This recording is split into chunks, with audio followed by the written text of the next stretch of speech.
are in listen-only mode.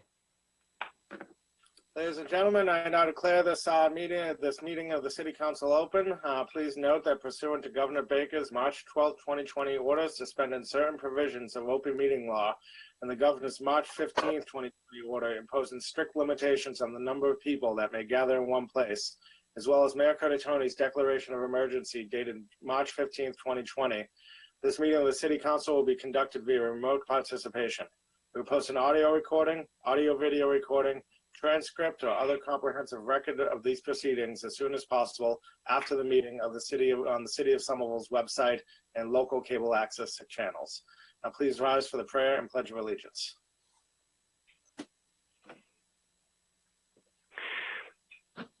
Mr. President, let's begin this meeting with a prayer. God grant this City Council the serenity to accept the things that cannot be changed, the courage to change the things that can be changed, and the wisdom to know the difference. And now let's join in a salute to the flag.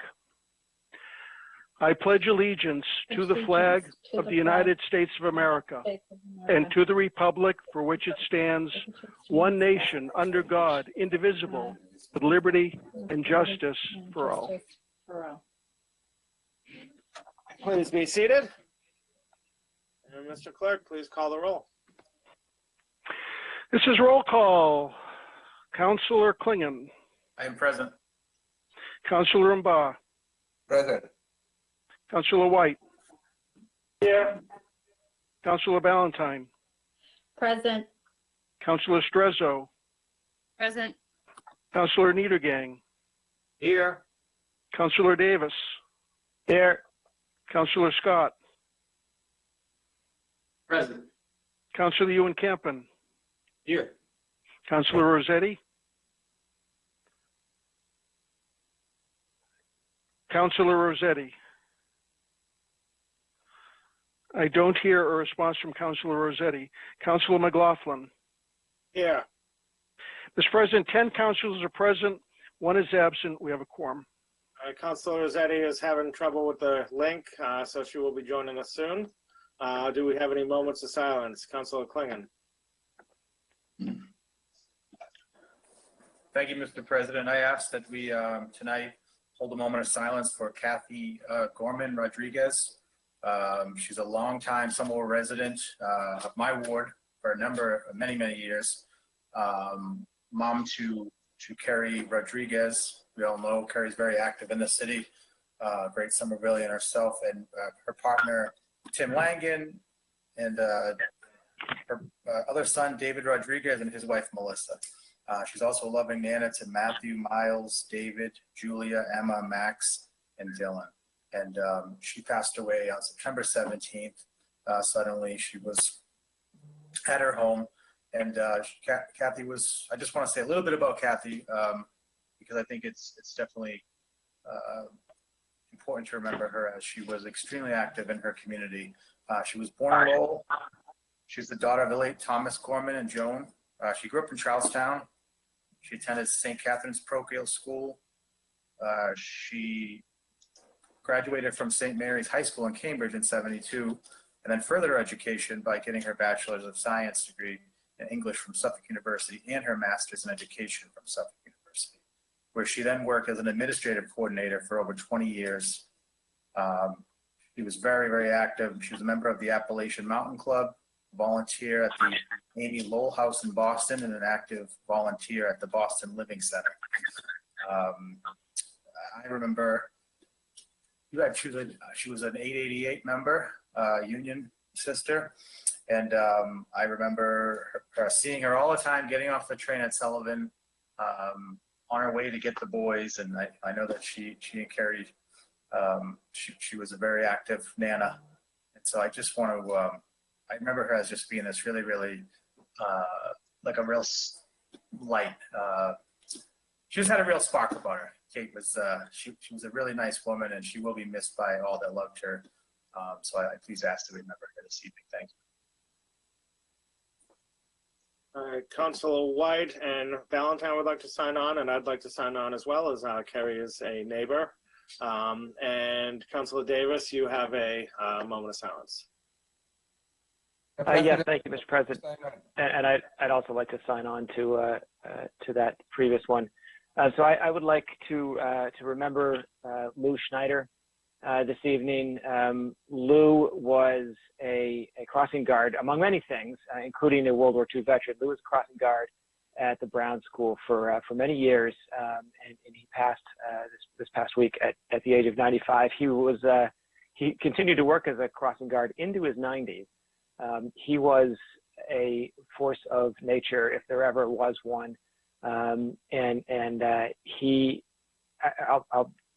just share a few sort of my personal memories of Lou. He was known for having a nickname for just about everybody, and for a man at his point in life to have the amount of energy and wit that he maintained into his 90s, and remembering the kids and their parents, and remembering the individual nicknames he had for all of them, was really something else. And the kids just absolutely loved him, and the parents did as well, as I know the school community also did. Lou was, I believe, the very first member inducted into the newly created Brown School Hall of Fame. Whether there is a prior edition of a Brown School Hall of Fame over the course of 100 years, it wouldn't surprise me, but I know that upon his retirement a few years ago, he was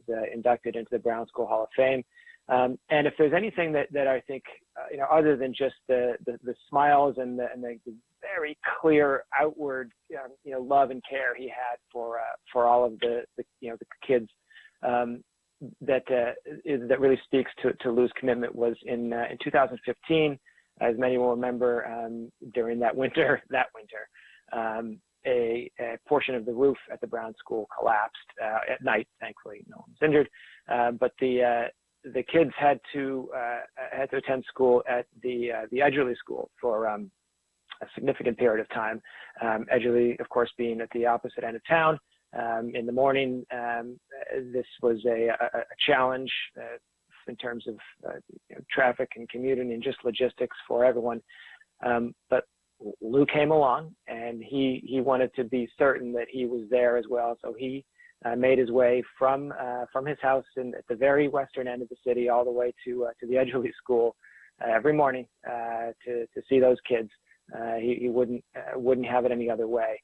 He just, you can't help, as sad as it was when I heard the news, that you can't help but instantly just start smiling and laughing when you think about Lou and just the energy that he brought to that job. So he leaves a large family, but I'll mention the names of his 7 great grandkids: Tommy, Derek, Teddy, Joel, Austin, Bella, Yuma, and Maya. Maybe I counted wrong, but Lou would want it that way, and I'm sure he would want those to be the names that we read. I know that I don't know if Councilor Rossetti has been able to come in yet, but I know that she had mentioned we discussed this as well, so I'm sure she would want to sign on if she's not connected yet. So I ask that on behalf of the City Council and the entire community that Lou be remembered today. Councilor Rossetti and Strezzo would like to sign on to this, and Councilor Barr would like to sign on to the previous moment of silence. Do we have any other moments of silence? Hearing none, please rise for a moment of silence.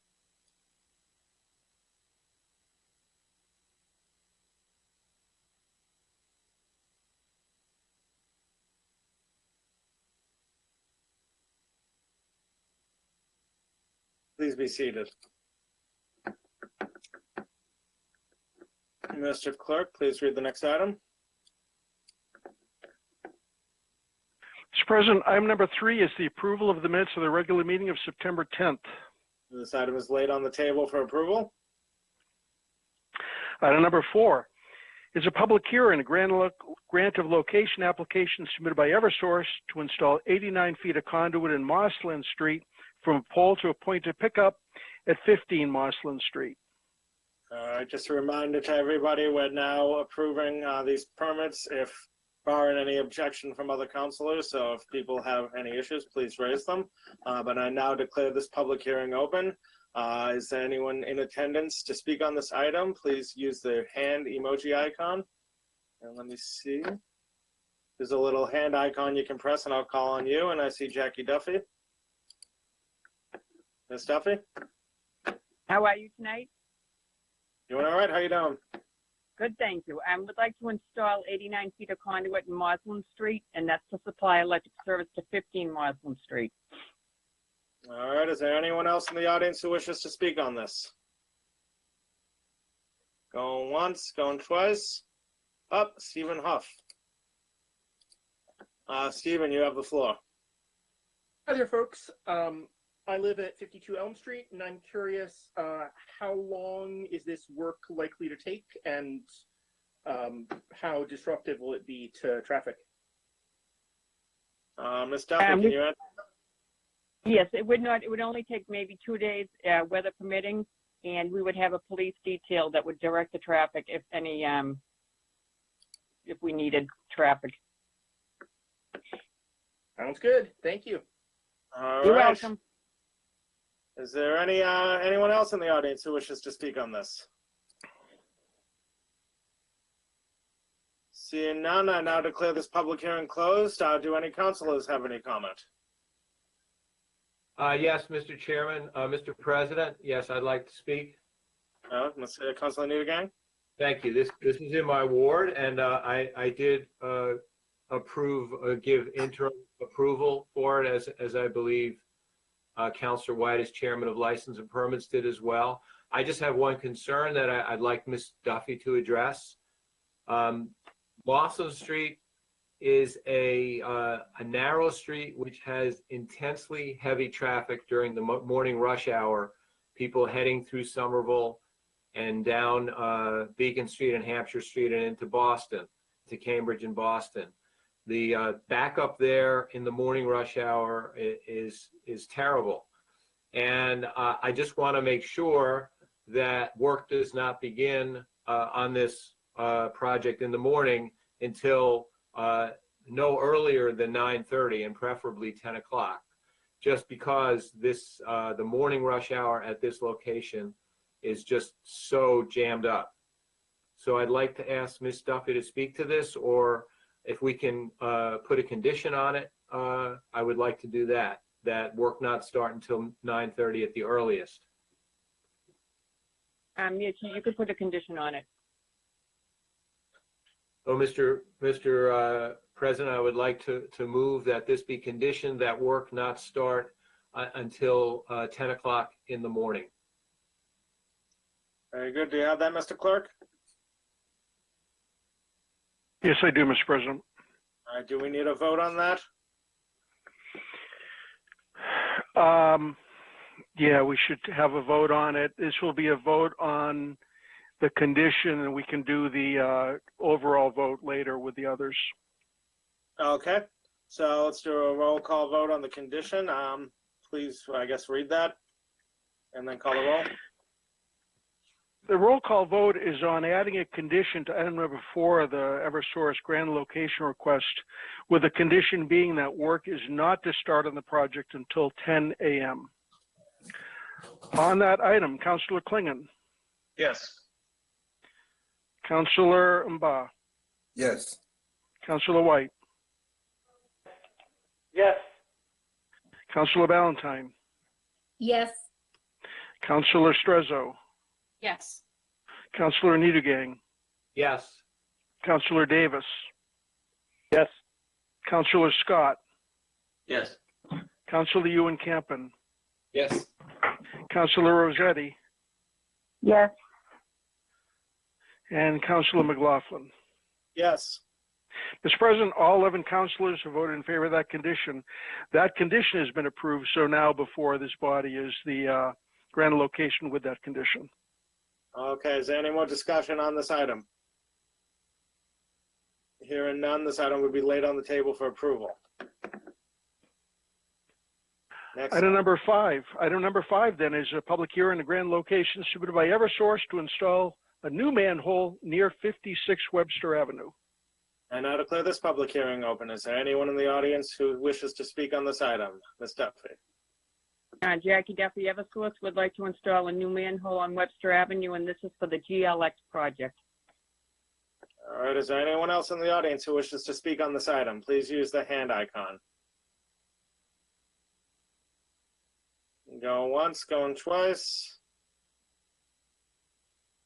All right, seeing no further discussion, I now declare this public hearing closed. Is there any questions from the council? Councilor Scott. Thank you, Mr. President. I've reviewed the application. It appears to be in order. I don't have any problem approving it this evening. Thank you. All right, seeing no further discussion, this item is laid on the table for approval. Item number 6 is a public hearing, a grand location application submitted by Eversource to install 41 feet of conduit in Prospect Street from a manhole to a point of pickup at 50 Prospect Street. I now declare this public hearing open. Is there anyone in the audience who wishes to speak on this? Ms. Duffy? Jackie Duffy Eversource would like to install 41 feet of conduit on Prospect Street for the GLX project also. Is there anyone else in the audience who wishes to speak on this item? Please use the hand icon. Going once, going twice. All right, Councilor Scott would like to note that he's recused from this item. Seeing no further discussion, I declare this public hearing closed. Is there any comment from the council? Hearing no further comment, this item is laid on the table for approval. Thank you. Thank you. Mr. President, item number 7 is a public hearing, a grand location application submitted by Extenet, which seeks to install 256 feet of conduit on Interbelt Road from a manhole to a proposed handhole, then 3 feet to the replacement pole near the intersection of Washington Street and Interbelt Road. All right, I now declare this public hearing open. Is there anyone in the audience who wishes to speak on this item? Please use the hand icon. I see Rosanna. Rosanna, you have the floor. Yes, good evening. Rosanna Ferranti on behalf of Extenet to install 256 feet of conduit on Interbelt Road from manhole 24106 to a proposed handhole, then continuing 3 feet to a replacement pole near. All right, is there anyone else in the audience who wishes to speak on this item? Please use the hand icon. Seeing no further discussion, I declare this public hearing closed. Are there any comments from the City Council? Hearing no comment from the council, this item is laid on the table for approval. Item number 8 is a public hearing, a grand location application submitted by Extenet to install 31 feet of conduit in Pearl Street from manhole to a proposed handhole, then continuing 4 feet to a replacement pole near the intersection of Florence and Pearl Streets. All right, I now declare this public hearing open. Is there anyone in the audience who wishes to speak on this item? Rosanna, is that you again?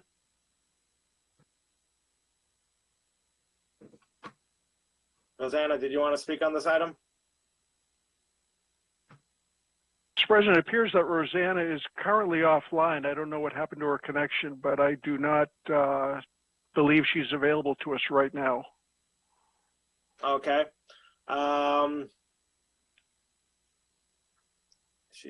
Still offline. Well, I now declare this public hearing closed. Is there anyone else in the audience? Well, before that, is there anyone else in the audience who wishes to speak on this? Seeing none, I declare this public hearing open. Is there any discussion from the council? Hearing no discussion, this item is laid on the table for approval. Mr. President, item number 9 is a public hearing, a grand location application submitted by Extenet to install 101 feet of conduit in Broadway from a manhole to a proposed handhole, and then continuing 3 feet to another replacement pole near 332 Broadway. All right, now declare this public hearing open. Is there anyone in the audience who wishes to speak on this item? Rosanna? Yes, I'm sorry, my connection totally disconnected there. Rosanna Ferranti on behalf of Extenet, proposing to install 101 feet of conduit in Broadway from manhole 1905 to a proposed handhole, then continuing 3 feet to a replacement pole near 332 Broadway, again, to support a previously approved small cell location. All right, is there anyone else in the audience who wishes to speak on this item? Please use the hand icon. Seeing no further discussion, I declare this public hearing closed. Is there any comment from the city council? Hearing no discussion from the council, this item is laid on the table for approval. And why don't we take the items laid on the table and do a roll call vote? Mr. President, this then is a roll call vote on the approval of item 4 with the condition and the approval of items 5, 6, 7, 8, and 9. On that motion, Councilor Klingon, Yes. Councilor Mba, Yes. Councilor White, Yes. Councilor Ballantyne, Councilor Ballantyne. I do not record a vote for Councilor Ballantyne. Yes. Councilor, Sorry, oh. I couldn't. Yes. very good. Councilor Strezzo, Yes. Yes. Councilor Niedergang, Yes. Councilor Davis, Yes. Councilor Scott, Yes. Councilor Ewan Campen, Yes. Councilor Rossetti. Yes. And Councilor McLaughlin. Yes. Mr. President, all 11 councilors voted in favor of that motion. That motion has been approved. All right, so we have an executive session meeting on the agenda, and Councilor Klingon would like to take item number 33 and 34 out of order. Is there any discussion on taking these items out of order? Hearing none, please, Mr. Clerk, please read the 2 items. Mr. President, item number 33 is a communication from the city solicitor requesting to appear in executive session to discuss litigation strategy and a negotiating position in the matter of 9 to 11 Aldersea Street. All right, I believe Mr. Shapiro is in the audience to speak to us. Does anyone object to having Mr. Shapiro speak? I hear no objections. Mr. Shapiro, is this an item that you think is appropriate for executive session? Yes, I do. All right, Councilor Klingon, Ewan Campen. Thank you, Mr. President. Please note that I am recused from this discussion as a direct abutter, and please let me know when this executive session is over. Okay, very good. Any further discussion? All right, Councilor Klingon moves to adjourn so we can enter into executive session. Mr. Clerk, please call the roll for adjournment. This is a recess, Mr. President. It's important to note that the council will be reconvening following this executive session. Yes, thank you. Wishful thinking, Mr. President. I know. So, on the motion to move to executive session, Councilor Klingon. Yes. Councilor Mba. Yes. Councilor White. Yes. Councilor Ballantyne. Yes. Councilor Strezzo. Yes. Councilor Niedergang. Yes. Councilor Davis. Yes. Councilor Scott. Yes. Councilor Ewan Campen. Yes. Councilor Rossetti. Yeah. Councilor McLaughlin. Yes. Mr. President, I've recorded 11 votes in favor of moving to executive session. Before we recess this meeting, let me inform folks that you should have a link for the councilors and invited guests to attend the session. You should have a link in your inbox. I will send another one as soon as we move to recess so that you can pick up that link and join the executive session. Okay, thank you very much. See you all in executive session.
I'm here. All right.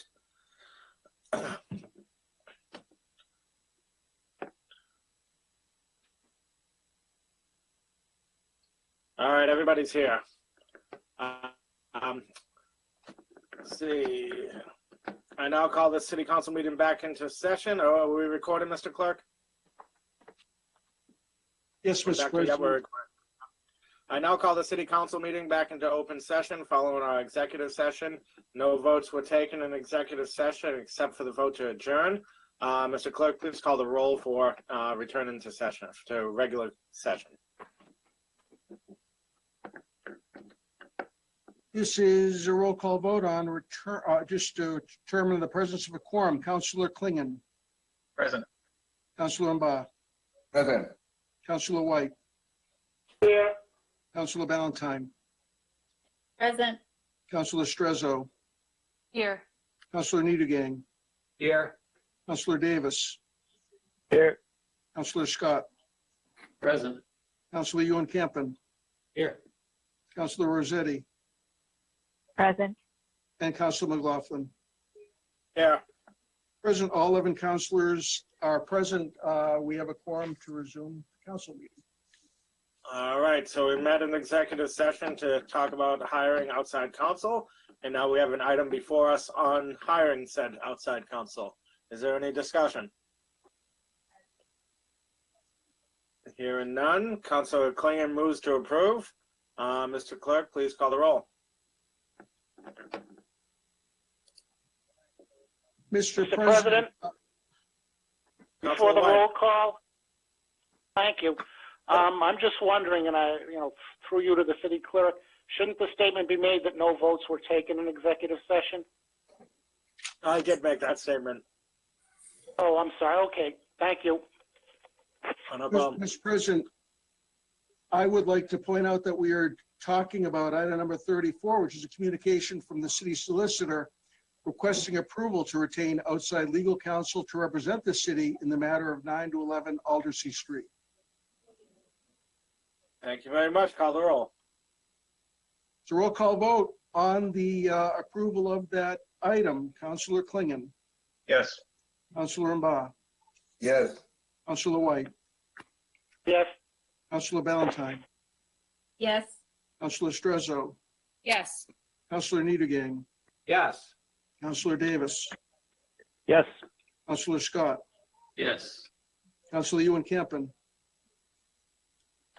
I do not record a vote for Councilor Ewan Campen. Councilor Rossetti. Yes. And Councilor McLaughlin. Yes. Mr. President, 10 councilors have voted in favor of the item. 1 is absent. That item has been approved. All right, next item, Mr. Clerk. President, it's going to take a minute to get there. Hang on. Somebody calling? Yes, can the record please show that I am recused, not absent from the previous vote? Thank you. Very good. Okay, returning to the regular order of business, we move to item number 10, which is an order submitted by Councilors Davis and Strezzo that the Director of Health and Human Services advise this council what services are available to our neighbors experiencing homelessness, mental illness, and addiction, and where additional funding could improve those services or enable new services. All right, on the item. Mr. President? Councilor Davis. Thank you. So this item is more or less self-explanatory. As we all are aware, we are undergoing a process to re-envision how we respond to various circumstances around the city that currently are or historically are addressed at least in part by our police force. And I will note that I've had lots of conversations with Captain Donovan over the years, and I very much appreciate his soft touch on these types of issues. And I know that, by no means is this intended to be an indictment or a response to anything specifically to issues that have come to me about by the police department. But I think that we've seen we've seen nationwide and worldwide the economic impact of the current public health crisis, and whether that is a causal or a correlation. I have received as ward counselor some calls and communications asking for effectively to do something about folks spending time in the square that may be experiencing homelessness, mental illness, or addiction. Of course, I don't know whether that's the case, but I want to respond to that by appealing to the administration to first just clearly, let's have a conversation about what we're doing right now, how we are able to respond, and if there were more resources available, what else could we do?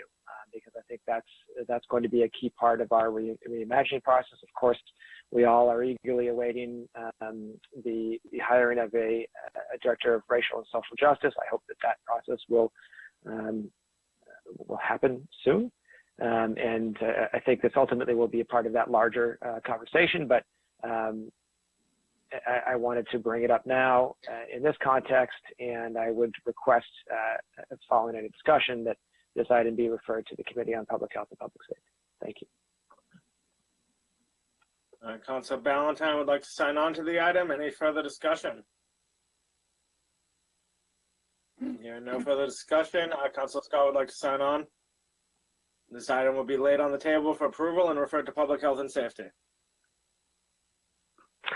Item number 11 is an order submitted by Councilor Ewan Campen that the Director of Communications or the appropriate department remove the electronic SUFA signs from the sidewalks in Ward 3.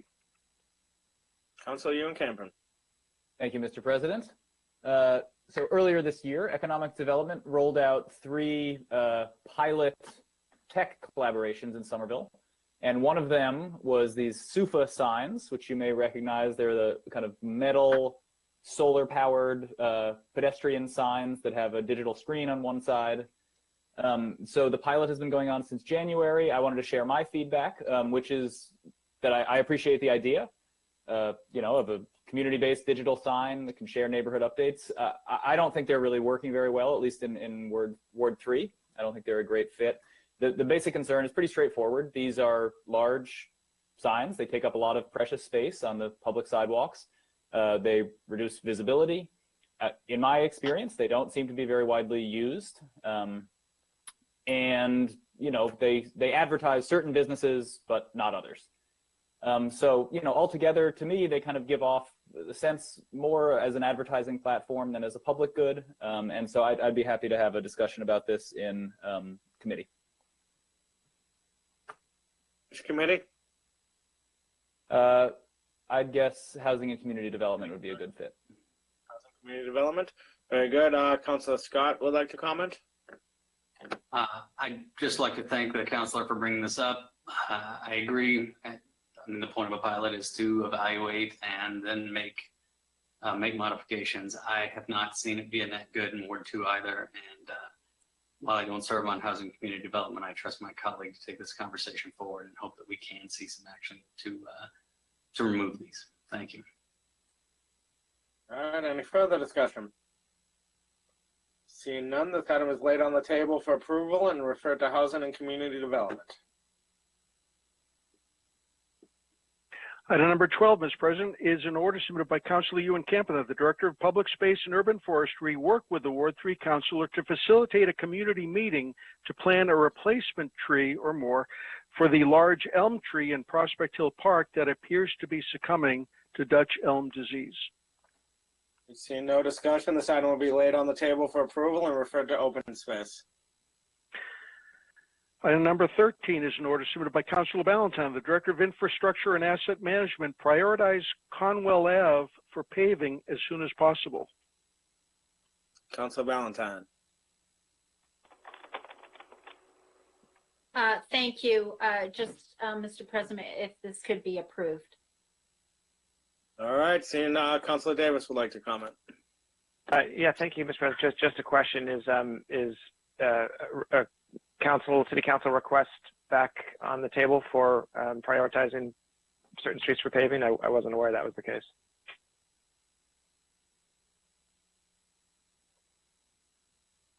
not Question sure to the anyone else administration, wants- perhaps? No, I think this is the councilor's order. Councilor Scott has a comment. Yeah, simply, thank you, Mr. President. I don't begrudge anybody requesting that their streets get prioritized. I know I'm up to my ears in streets in Ward 2 that need to get repaved. And as of our last update, we are only paving 1 out of the city's 100 miles of streets every year. We need to dramatically change the way that we're doing our street repaving program. And I know that the engineering department has been working very hard to establish a more rigorous and more aggressive schedule. So while I appreciate the request, I won't be voting to support this particular imploring for one given street.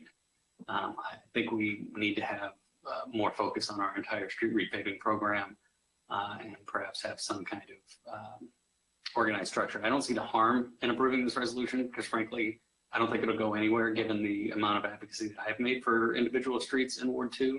But I wouldn't want members of the public to be under the impression that there is any way to prioritize their given street.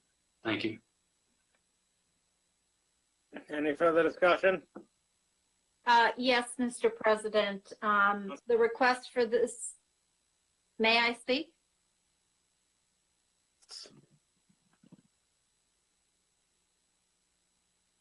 You have the floor. Thank you. This request has been going on for a very long time. There was discussion in one of our meetings, probably last year, but probably 2 years ago, that there was the potential and possibility of depending on what happens in the city, that maybe there is a little movement. And so as I've been advocating for my constituents who have been asking every year for 10 years, and this is a very poor street, I just thought I would remind the director of IMM that this is a street that's in great need. All right, any further discussion? And Councilor Klingon. Yeah, thank you. Thank you, Mr. President. You know, as you all know, I have many streets in my ward that need paving. I do want to just speak to the point of the actual program itself, as they call it, the paving program. To Councilor Valentine's point, I'm not sure if the formula that they use, which is how bad a shape it's in, times the type of how much use that the street gets, like how often it's traveled.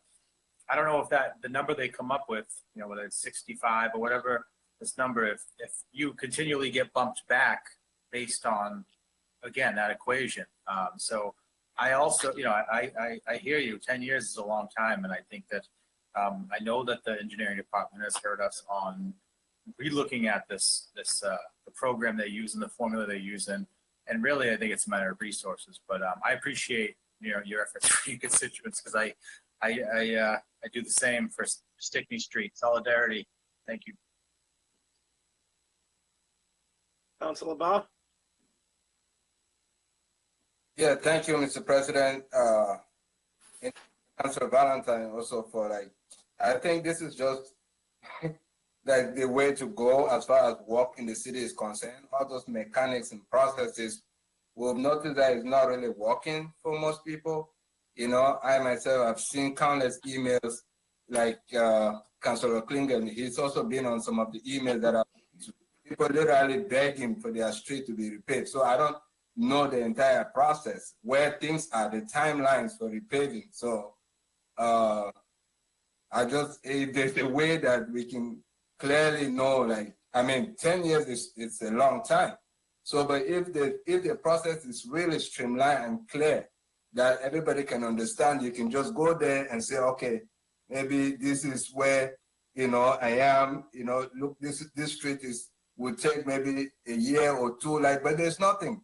So the only thing that people have is finally resorting to sending, board orders to have those streets repaved. Thank you, Mr. President. All right, any further discussion? Hearing no further discussion, I'll just say that I agree with Councilor Scott that we shouldn't have to do it this way, and that this probably won't go anywhere, unfortunately. But this is also the way that ward councilors have to deal with these problems sometimes, is shining a little light on a street that may not be where it should be on the list. So I support it. And since there might be a split vote on this, why don't we do a roll call vote on this one item?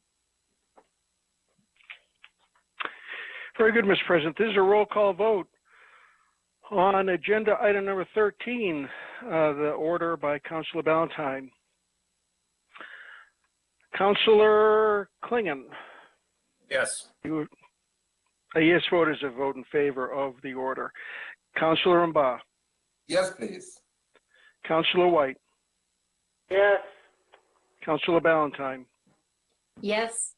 Councilor Strezzo. Yes. Councilor Niedergang. Yes. Councilor Davis. Yes. Councilor Scott. Oh, I guess I have to vote no since it's roll call, right? No. You asked for it. Councilor Ewan Campen. Yes. Councilor Rossetti. Yes. And Councilor McLaughlin. Yes. Mr. President, 10 councilors have voted in favor of the item. 1 is opposed. That order has been approved. Next item, please. Item number 14 is an order submitted by Councilor Strezzo that the election commissioner and the chief of police inform this council what's being done to address possible voter intimidation at the polls and elsewhere during the month-long election process. Councilor Strezzo. Thank you, Mr. President. So I put this order in because I had heard from some constituents that are concerned with what's going on nationally, and thought it would be good that we check in about this. And I was pleased to hear back from Mr. Salerno very quickly, and also from Chief Fallon, said that he was working on a response. And I saw in the panel that Mr. Shapiro is here. Am I able to sponsor him to speak, or Mr. President? Or is he allowed to? Yes, you are. Okay, thank you. I would also suggest that we have another elections item on the agenda. We could have Mr. Salerno come up for that as well. Yes, I was with Mr. Salerno here, but also that this order be tabled for now as well, or kept on the agenda. But yes. Well, if you want to sponsor David Shapiro to speak, we can do that right now. Oh, Mr. Salerno. Yes, I sponsor Commissioner Salerno to speak on this item. Okay. So let's lay this item on the table for approval. And then, Mr. Clerk, we have an item on polling locations. Could you, Councilor Strezzo moves to take that item out of order. Can you read that item, please? Yes, Mr. President. That item is item number 32 on the agenda, which requests a request of the mayor requesting the change of 3 voting locations. Ward 5, Precinct 2, moving from the Brown School to the Kennedy School. Ward 5, Precinct 3, moving from the Highland Avenue Fire Station to the Kennedy School. And Ward 2, Precinct 3, moving from the Lowell Street Fire Station to the Argenziano School. All right. Now, Councilor Strezzo would like to sponsor Mr. Salerno to speak. I hear no objections. Mr. Salerno, are you there? I am here. Good evening, councilors. Thank you, Could you first address maybe we could start with the previous order about safety, and then we can talk about the polling locations? Sure. As I spoke through the chair, as I spoke with Councilor Strezzo yesterday, I wanted to be sure that she knew, and it's just a matter of going over things, that at each polling location throughout the city, which we have 21, there is always a police officer present. In addition to the police officer who's present at each polling location, we have a captain who is commanding those officers all day long. And also in the morning when they line up here at City Hall, the police officers report around 6 o'clock in the morning. There is a briefing. So this would be the appropriate time to give the briefing that might, be worthwhile for the day to address Councilor Strezzo's concerns. So it can be addressed, I'm sure. Now, I have not spoken with the chief today, but apparently Councilor Strezzo has.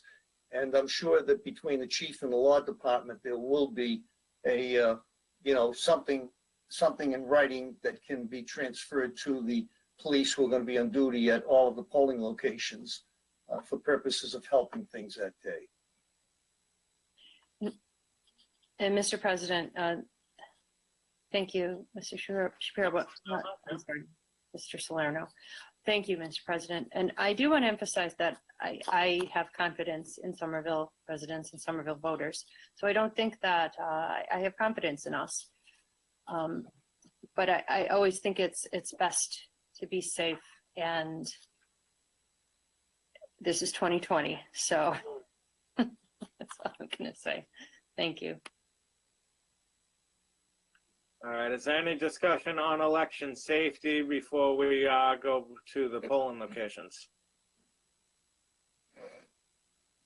Hearing no further discussion, Councilor Needham, you had a question about the polling locations? Yes, thank you, Mr. President. Mr. Salerno did consult with me, and I'm fine with these changes. I understand they're necessary. I just have a question because this has never happened before in Ward 5 in the, how many, 15 years I've been an elected official now representing Ward 5. Will there be signage? I know there's ads and city communications, but will there be signage in front of the polling places, say at least a week or 2 weeks before November 3rd, just alerting people that the polling place will be moved, is being moved? Thank you. Through the chair, we always put signage in place. I have never done it, 2 weeks in advance because of weather reasons. However, once we get this, the signage will go at both the old location and the new location. So at the old location, let's just say in the case of the Brown School, it will direct people to the Kennedy School. And then at the Kennedy School, there will be signage there saying this is now the voting location for Ward 5 Precinct 2 in that case.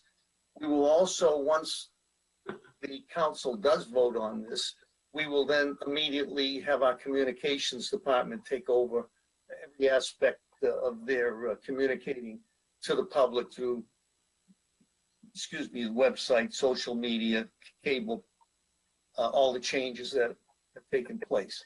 We will also, Councilor, be doing a robocall prior to the November 3rd election, letting people know that in-person voting will now be at these new locations. And that'll happen for Ward 5 Precinct 2, Ward 5 Precinct 3, and for Ward 2 Precinct 3. Okay, thank you, Mr. Salerno. Thank you, Mr. President. That seems sufficient. Thank you. Okay, any further discussion on the polling locations? Yes, may I make a comment, Mr. President? Yes. Thank you. If you do need additional help with signage, I heard that there's some SUFA signs in Ward 3 that want to be moved. That was a joke. All right, any further discussion? Hearing no further discussion, this is an important item, so why don't we do a roll call vote on this one item? Item 32. Very good, Mr. President. This is a roll call vote on the approval of moving the 3 polling locations just described. On that item, Councilor Klingon. Yes. Councilor Mba. Yes, please. Councilor White. Yes. Councilor Ballantyne, Yes. Councilor Strezzo, Yes. Councilor Niedergang, Yes. Councilor Davis, Yes. Councilor Scott, Yes. Councilor Ewan Campen, Yes. Councilor Rossetti, Yes. and Councilor McLaughlin. Yes. Mr. President, all 11 councilors have voted in favor of that item. That request has been approved. Thank you all. Councilor Scott, you wanted to take a couple Yes, sir, especially as we have Commissioner Salerno here. There's a finance item number 27 for him. There's also members of city staff present for items 24 and 29. If the council would indulge in handling those items, the city staff can go home. Thank you. All right, Councilor Scott asked to take 24, 27, and 29 out of order. I hear no objections. Mr. Clerk, I guess we'll start with 27. You read item number 27 for us? Item number 27 is a request of the mayor requesting acceptance of a $53,437.50 grant with no new match required from the Center for Tech and Civic Life, the Center for Tech and Civic Life CARES Act to the Elections Department for postage to cover mailing out the voting ballots. Councilor Scott. Yes, thank you. This is, I believe, the grant that Commissioner Salerno found from his own source on this. I'd ask that it be moved tonight, and like to extend my personal thanks for Commissioner Salerno's hard work. I know I've talked to him a lot in the last week trying to find a new home for the Ward 2 Precinct 3 polling place, and the fact that he's also able to dig up additional funds to support our extraordinary election efforts is just exemplary service. So I'd like to move it for approval this evening. Thank you. Councilor Scott moves for approval. Let's lay that item on the table for approval for right now. Can you read the other two items, Mr. Clerk? Any discussion on that item? Hearing no discussion, laid on the table for approval. And please read items number 20. Item number 24 is a request of the mayor requesting approval to pay a prior year invoice totaling $36,000 using available funds in the DPW Fleet Division Professional and Technical Professional and Technical Maintenance account for Stoning Motor Company for the rental of plow trucks. And did you want me to read 29 as well? Well, Separate, Councilor okay. White has a question for 24, so we'll stick with that for now. Very good. Item, Councilor Scott, and then Councilor White. Certainly, this was an invoice that seems to have gotten fallen through the cracks. I know that you've been contacted about it, Mr. President, as did I. So I did some investigating, and with the help of city staff, we were able to uncover this. This is to pay for prior years' snowplow rentals, so that we can actually rent from the same company again for this snowplow season. So I would ask that this get approved this evening, as it is a very long overdue invoice. All right, Councilor White. Thank you, Mr. President. I guess the question I have is this: in the past, we've discussed the snow plowing process, that we would use our own equipment, and then also that we would hire outside contractors to also do the snow plowing. And I'm just wondering, with regard to this, are we now renting outside plows which our own employees are driving, and is it because we don't have sufficient plows? And so I have that question. Also, it didn't seem like last year, as far as snow removal, was a heavy one. So if there's anybody there from the administration through the president, maybe they could help me out with these questions. Yes, is there anyone from the city who can speak on this? I believe Director Sicard from DPW is present, sir. Let's see.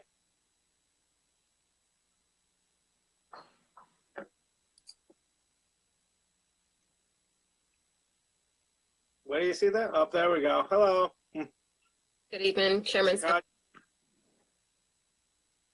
I'm sorry, what is the question? Councilor White, your question?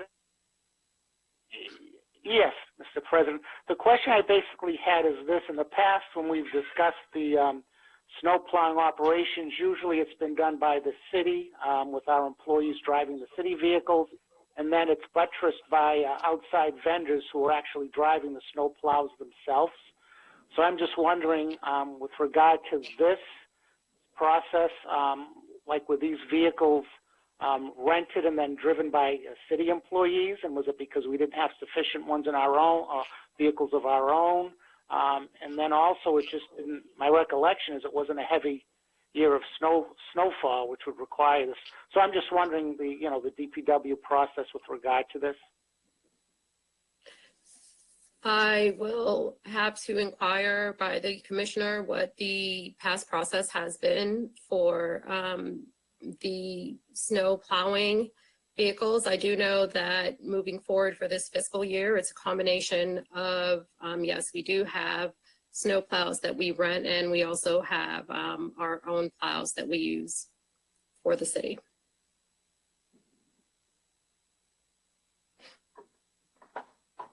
Okay, Mr. President, I mean, this is through the president, this is a prior year invoice, so there's no, reason to hold it up. I do have the question, and just maybe when in next year's budget, I'll just give a phone call to Mr. McEachran to find out about this. So I'm all set. Thank you. Oh, I should add that this particular invoice for the 36,000, it is a prior year invoice for purchase, and we are currently, these are vehicles, plows that the city owns. They are here with the city and at DPW. So we are.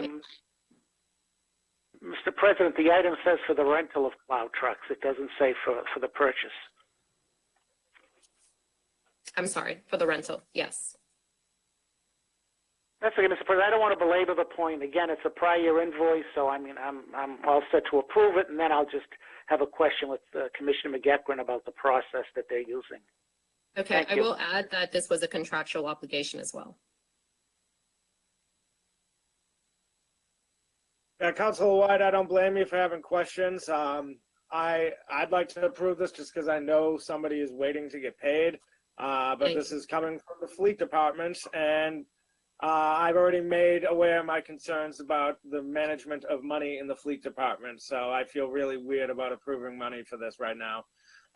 But I know there is a person who feels owed money, and I don't want to keep them waiting. Any further discussion on that? Mr. President, I think I have a solution. Why don't we approve it, but then refer it to finance for follow-up? That sounds great. Any discussion on Council White moves to approve and with a copy sent to the Finance Committee? Here, no discussion. Let's call the roll on that one. Well, let's take all items laid on the table up and call a roll. Mr. President, is there one more to come? Oh, we still got 27, huh? All right, late item 24 on the floor, on the table for approval, and now I'll read item number 27. Hang on a second. Item 29 is a request of the mayor requesting approval of a 5-year lease to procure equipment for IT network upgrades. On the item. Thank you, Mr. President. This is requesting, one presumes it's requesting permission to contract with a given company underneath the ordinance cited here. Unfortunately, the file is still not attached, so barring any communication from city staff on this, I asked questions asking to get this document or review it earlier this week. Unfortunately, I'd have to ask that this get referred to committee unless there's a very strong argument on why we should approve a multi-year contract that we literally cannot see this evening. Perhaps Director Weber or Director Goodrich could address that. We got Mr. Goodrich in the house. You have the floor. Hi. what exactly do you need? Do you need the actual quote that I received, or? Well, Mr. President, Councilor White may be able to provide more context on this, but there's traditionally been some grave concern from members of this council about multi-year contracts the city enters into and requiring the city council to have a role in approving those multi-year contracts as a change that was made. In this particular case, Director Goodrich, we don't have the item that was supposed to be attached to this order. If you look at Minute Track, the attachment to this request is a 5-year lease agreement, and there's no file. So I would at least want to see see the lease agreement, see the terms of what we've been asked to approve. Otherwise, we're being asked to approve a pig in a poke, if you will. My apologies. I did attach a memo to that. I just didn't know to attach the actual quote to that as well. I can certainly do that, or if it's going to go to Finance Committee. Director Goodrich, I have no information from you on this lease. So yes, I would encourage you to please get the Minute Track item updated, work with the clerks to see that it is, and happy to discuss this in Finance Committee. Very good. My apologies. Councilor White? Thank you. I agree with the Chair of Finance, but the question I have is, Mr. Goodrich, I think a couple times you mentioned it as a quote versus a contract. I mean, I assume it's going to be a formal contract. I mean, you're not just agreeing to a quote, right? Right. The Chair? Right. Okay. Thank you. Yes. Sorry, yes. All right, so Mr. President, I'd ask this item 29 be referred to committee. All right.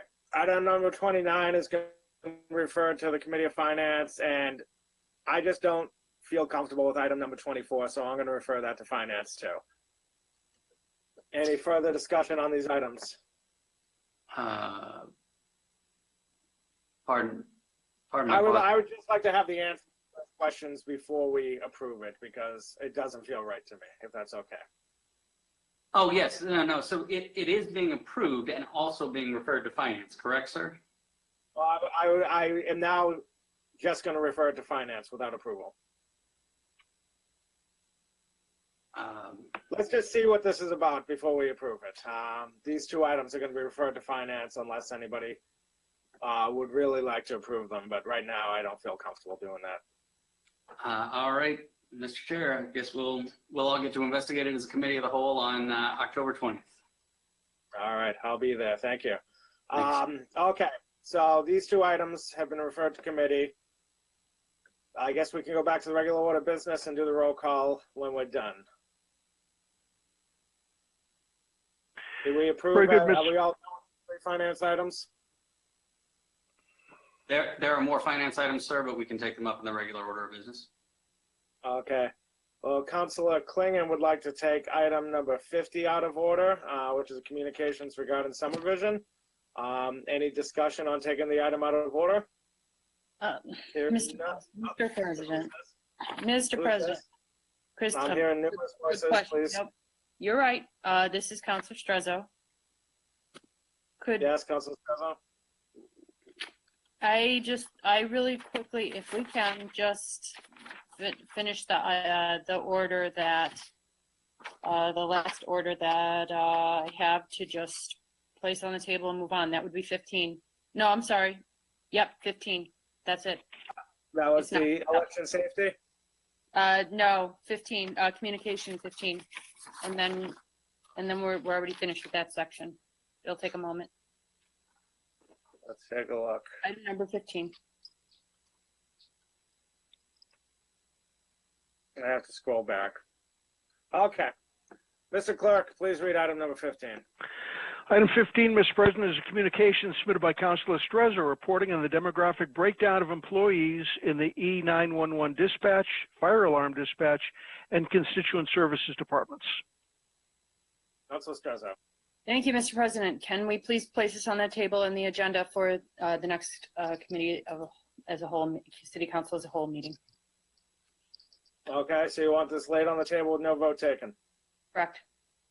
Okay. Thank you. Item is laid on the table with no vote taken. Council Klingham moves to take item 50 out of order. Any discussion? Hearing none, Mr. Clerk, please please read item number 50. Item number 50 is a communication from the Planning Division requesting to present a Summer Vision 2040 update. All right, do we have a representative from the Planning Division here? Yes, this is Melissa Woods. Ms. Woods, you have the floor. Thank you so much for having me this evening. I've submitted a memo about our update to Summer Vision 2040, and moving towards endorsement and then adoption by the Planning Board.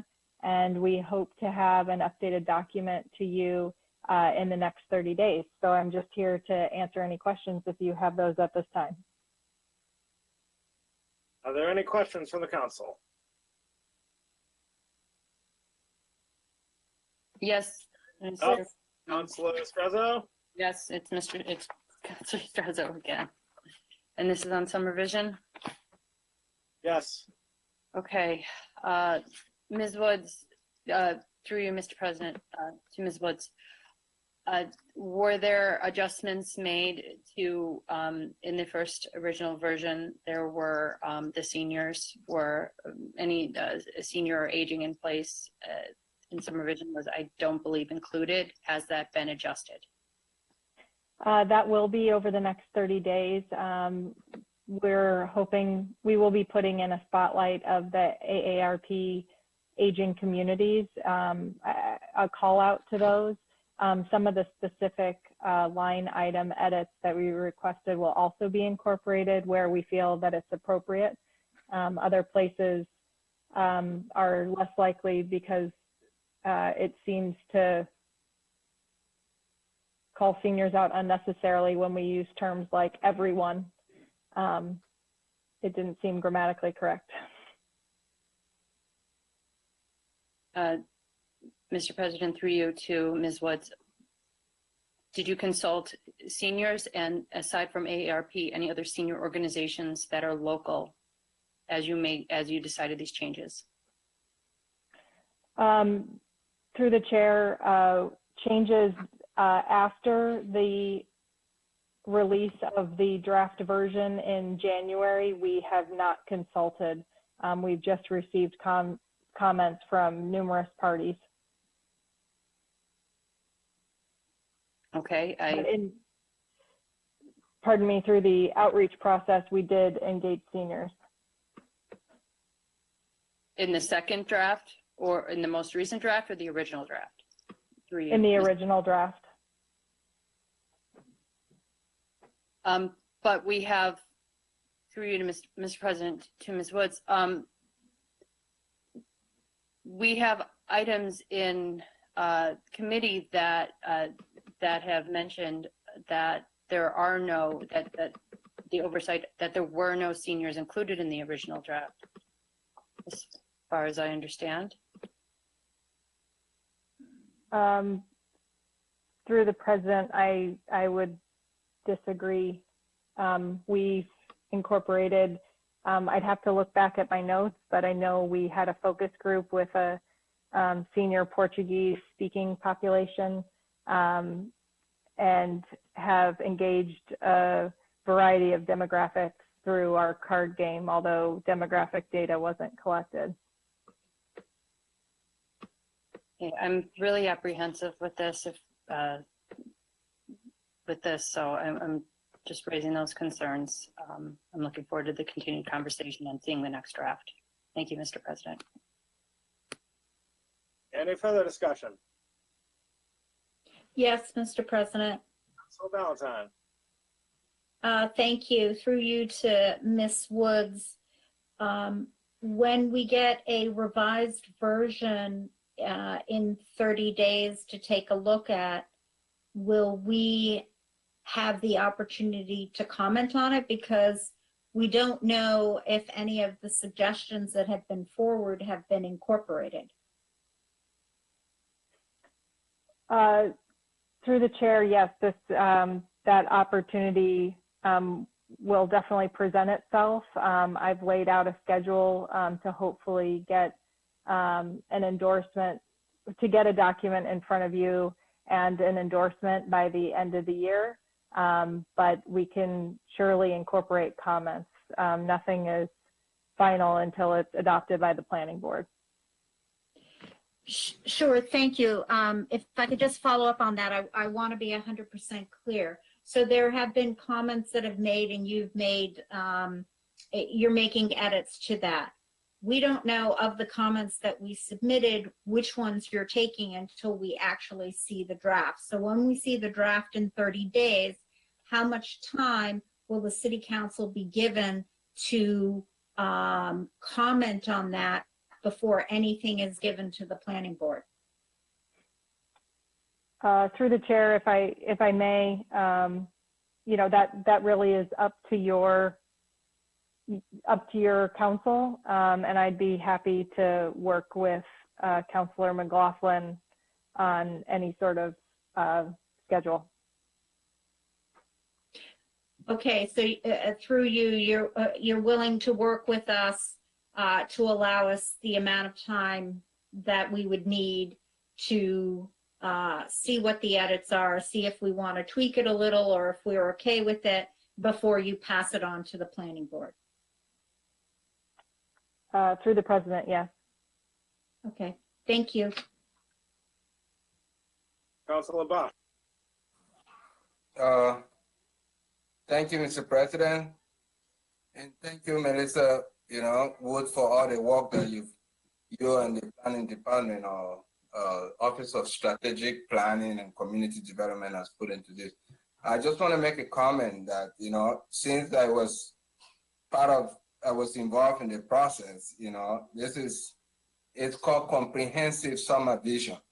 So, and we all, my understanding from, the whole process and with the draft is that it's like, so once you talk up, so it's, I need to understand about like the implementation, because there's a lot of talking there about values, about goals, but it didn't say like how things will be implemented.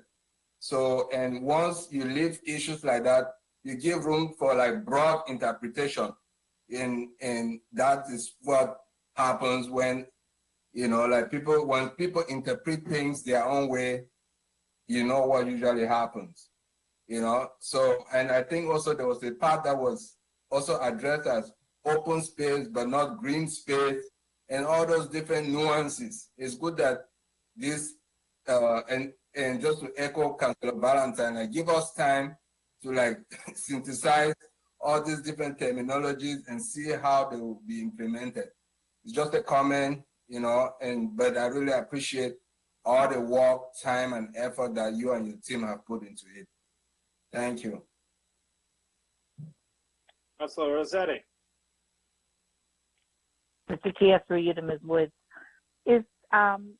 will the updated version be the similar format from the previous version? Through the chair, yes. Okay. Then through you, Mr. Chair, is it possible, as we did with zoning, with the many years of conversation and changes, I had asked for a redlined version so that I could draw attention to what was in the code and what was recommended for change and what we voted. So it stuck out to me what we were switching. Is that possible with this version? Through the president, I would like to try to do that for ease of readability for you all, but that might cause a problem with how the pages flow from one section to another. That would really affect the design. If that's not possible, it will include sort of a separate memo when it's in front of you for noting the changes and calling your attention to different page numbers and what has changed on that page when the edits aren't, when the edits are more than grammatical or substantive. We would call your attention to it. As one colleague, I would, Counselor, I would appreciate that. Thank you very much. Any further discussion? Hearing no further discussion, this item is laid on the table and placed on file. Now let's take all items that are still on the table off and do a roll call vote. Very good, Mr. President. This is a roll call vote on the approval of items 3, which was the minutes, 10, 11, 12, 14, and 27, and then placing the item we just completed, item 50, on file. On that motion, Councillor Klingon. Yes. Councillor Mba. Yes. Councillor White. Yes. Councillor Ballantyne. Yes. Councillor Strezzo. Yes. Councillor Neutigang. Yes. Councillor Davis. Yes. Councillor Scott. Yes. Councillor Ewan Campen. Yes. Councillor Rossetti. Yes. And Councillor McLaughlin. Yes. Mr. President, all 11 councillors have voted in favor of that motion. It has been approved. All right, so it's almost 9 o'clock. As I mentioned, we're going to try to take a 5-minute recess at 9 so people can use the restroom.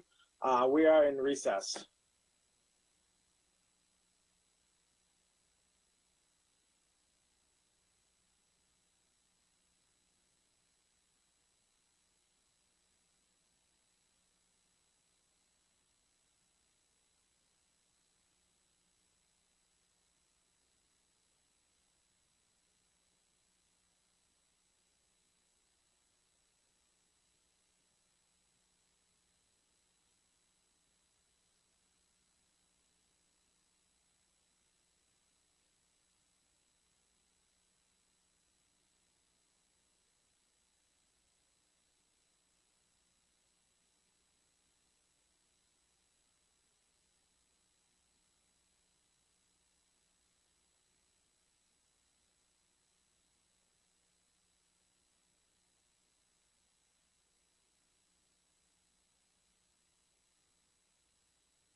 declare recess over and what I hope is the halftime show.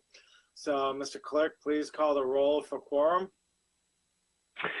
Mr. President, this is a roll call just to determine the presence of a quorum. Councilor Klingon. Present. Councilor Mba. Yeah. Councilor White. Here. Councilor Ballantyne. Here. Councilor Strezzo. Here. Councilor Niedergang. Here. Councilor Davis. Here. Councilor Scott. Here. Councilor Ewan Campen. Here. Councilor Rossetti.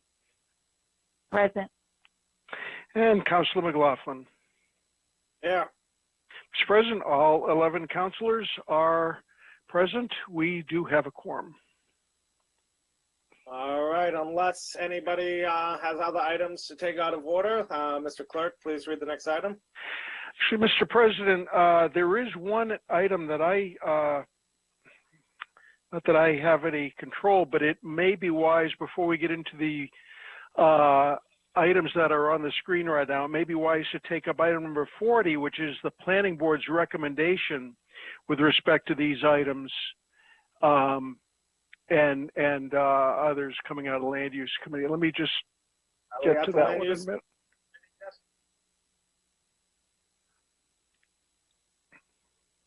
Are you saying you'd like to have the land use committee report and these items taken out of order? Or? Mr. President, the planning board has conveyed recommendations with respect to the two items of unfinished business, so it's probably wise to take up that report, those recommendations, before moving to the unfinished business. Okay. I thought we'd read the land. Well, yeah, I guess we don't need to do the land use report. Yes. Councilor Long would like to take the items out of order. Please read the items. And please note that I am recused from the marijuana item, and I'm going to remove myself. And Councilor Rossetti, are you there to take the floor, to take the chair? Councilor Rossetti, are you there? Yes, Mr. President, I'm here. Okay. I am going to step down as president for this moment. Okay. Madam President, item number 40 is a communication of the planning board, which is conveying its recommendations with regard to three items that are before the City Council: 210-185, 210-364, and 210-597, three requests for zoning amendments.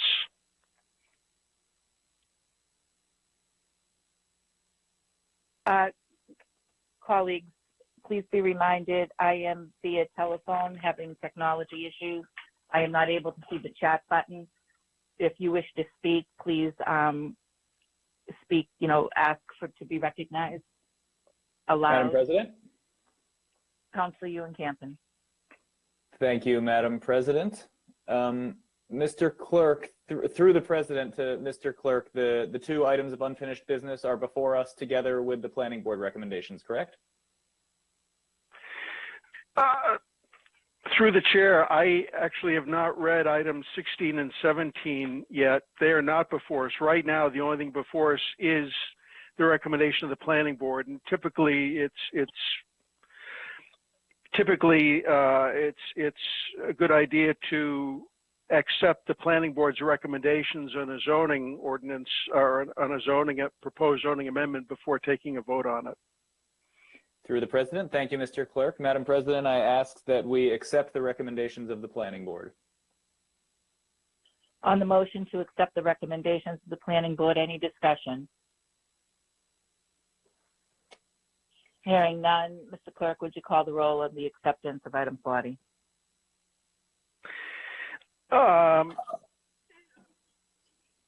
Madam President, item 40, actually, it's just a report. It does not itself contain any actionable items, so it may be appropriate to place item 50 on file.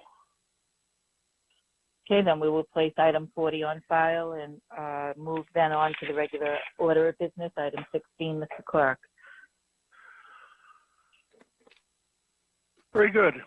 Item number 16 is an item of unfinished business. It's the first of two ordinances, zoning ordinances, that were submitted by the Land Use Committee last meeting. This is an ordinance submitted by Councilor Niedergang proposing an amendment to the zoning map to change 56 Murdoch Street from the neighborhood residence to the urban residence district.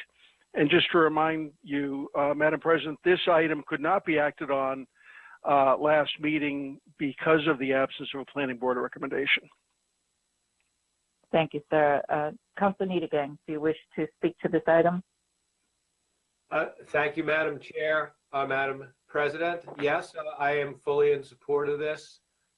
This is an item to change an NR lot to UR due to the fact that it's surrounded by UR lots and very close to the coming Magoon Square Lowell Street Green Line station. There was no opposition to it. The proponent is an owner occupant with a family who wants to redevelop the property, add an affordable unit so that his family can stay there. Thank you. So you move for approval then, Councilor Niedergang? Yes, please. Okay. Any discussion on the motion? Hearing none. Mr. Clerk, would this be a motion for us to approve and then enroll and ordain, or in which order shall we go? Madam President, this item was approved by the City Council at the last meeting, and no further action was able to be taken because of the lack of a planning board recommendation. But now, with that in hand, enrollment is the next step in the process of ordainment. Okay, then back to you, Councilor Niedergang moves to enroll. On the enrollment, any discussion? Hearing none. Mr. Clerk, could you call the roll on enrollment? Here's a roll call vote on the enrollment of the amendment to the zoning map change in Murdoch Street. On that item, Councilor Klingon. Yes. Councilor Mba. Yes. Councilor White. Yes. Councilor Ballantyne. Yes. Councilor Strezzo. Yes. Councilor Niedergang. Yes. Councilor Davis. Yes. Councilor Scott. Yes. Councilor Ewan Campen. Yes. Councilor Rossetti.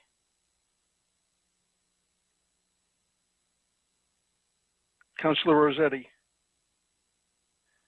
Yes. And Councilor McLaughlin. Yes. Madam President, 11 councilors have voted in favor of enrollment. That item is now enrolled. Thank you. Councilor Niedergang now moved for ordainment on the item. Any discussion on the ordainment? Hearing none. Mr. Clerk, could you call the roll on ordainment? This is a roll call vote on the ordainment of that same zoning ordinance. On that item, Councilor Klingon. Yes. Councilor Mba. Yes. Councilor White.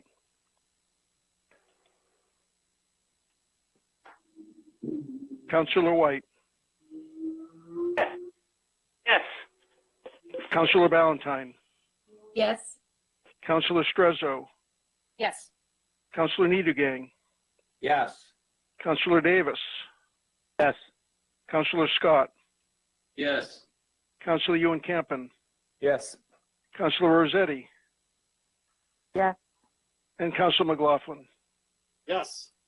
Mr. President, Madam President, all 11 councilors have voted in favor of that item. Item number 16 has now been ordained. Thank you. We will move on then, Mr. Clerk, to item 17, please.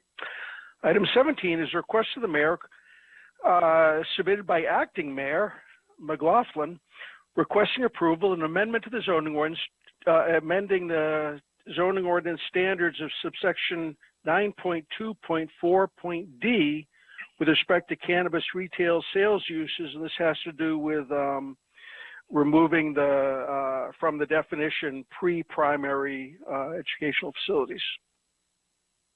Thank you, Mr. Clerk. To remind my colleagues in the community, Mayor Curtatone did have to recuse himself from retail sales cannabis, and in that regard, we have our president, acting mayor for this purpose, McLaughlin, who has the reins on this these particular items.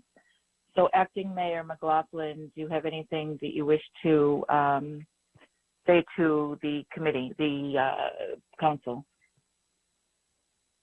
Acting Mayor McLaughlin here, not to be confused with City Council President Matt McLaughlin. This is basically, it's a very simple change. This would allow for cannabis retail to be near a child care facility. And basically, if we don't do this, there would be no marijuana facilities allowed in the city. So it's just kind of a change in the wording so that we can overcome this unintentional hurdle. Thank you, sir. So, colleagues, the way I interpreted the language is that the kindergartens, the pre-K, the nursery schools are not included. It's the younger age group daycares that the language change would impact. I believe I'm correct on that interpretation. Am I not, Acting Mayor McLaughlin? You are correct. Thank you. So, colleagues, is there any discussion on this item now before us? Hearing no discussion, I will move to enroll the item. Mr. Clark. Madam President, on enrollment of item 17, requesting a zoning and ordinance amendment with respect to cannabis retail sales uses. On that item, Councilor Klingon. Yes. Councilor Mba. Yes. Councilor White. Yes. Councilor Ballantyne. Yes. Councilor Strezzo. Yes. Councilor Niedergang. Yes. Councilor Davis. Yes. Councilor Scott. Yes. Councilor Ewan Campen. Yes. Councilor Rossetti. Yes. And Councilor McLaughlin. Councilor McLaughlin He's absent. Yeah. Madam President, 10 councilors have voted in favor of enrollment. 1 is absent. That item has been enrolled. Okay, Mr. Clerk, I will now move to ordain. On the ordainment, Mr. Clerk, could you call the roll? On ordainment of that same item, Councilor Klingon. Yes. Councilor Mba. Yes. Councilor White. Yes. Councilor Ballantyne. Yes. Councilor Strezzo. Yes. Councilor Niedergang. Yes. Councilor Davis. Yes. Councilor Scott. Yes. Councilor Ewan Campen. Yes. Councilor Rossetti. Yes. And Councilor McLaughlin. Madam President, 10 councilors have voted in favor of ordainment. 1 councilor is absent. That item has now been ordained. Thank you, Mr. Clerk. We'll continue in the regular order of business. Moving on to item 18. If you could please. Madam President, item 18 is a report of the Committee on Finance, which met on October 6th. Council President Matt McLaughlin back. Councilor Scott. Thank you, Mr. President. So the Finance Committee met for 3.5 hours, and I guarantee the report will be shorter than that. The bulk of our meeting was on several policy items and an extensive update on COVID finance status. We were joined by Director Bean and many other city staff who went through a great deal of minutia around funding sources. The big picture is that guidance continues to shift on what funds from MEMA can be used for, FEMA reimbursements, how much money is coming in from the CARES Act and how that's being directed, which is through the state, since we're not a direct receiver of those funds. I encourage anybody interested in the topic to watch the first hour and a half or so, maybe longer, of the meeting. There are some outstanding questions that colleagues had for continuing discussion, particularly relating to questions with the school department. And coming out of this, I anticipate that the Finance Committee will be having a joint meeting with the school committee, or the Finance Committee of the school committee, sometime in the near future. I'm in discussions with representatives from the administration and the school committee on that right now for scheduling. I anticipate November is probably the time when that'll happen. There are, related to that, there were a number of policy items around business licenses and other city issue permit costs. Mr. Long was not available to join us that evening for some of that discussion. I believe colleagues on the committee are following up with him for further information. That will continue to be an ongoing discussion, but at this point, the administration is not prepared to, across the board, waive fees and license fees and permit fees for businesses, but it is a continuing point of conversation. Moving on from that, there were also a great number of requests for information. Several of them revolved around the police department and what stockpiles. There was an order from 4 months ago requesting accounting of military hardware held by the police department. Deputy Chief Stanford attended the meeting to apparently gain clarification on the question, which was made 4 months ago, as to what was meant by military hardware. Apparently our requests were either too broad or too specific or both. I also had put in a series of requests 2 months ago requesting a complete inventory of materials held by the police department, as well as equipment that is purchased by the city that is then transferred to be the personal property of employees of the police department. I think that was an instructive conversation. I am hoping that we will get some responsive, some substantive response at this point within 30 days, because I'm having to make it a public records request at this point. The reason given for the lack of response was COVID requiring police department personnel to undertake other responsibilities. There were other discussions that evening related to property tax abatement.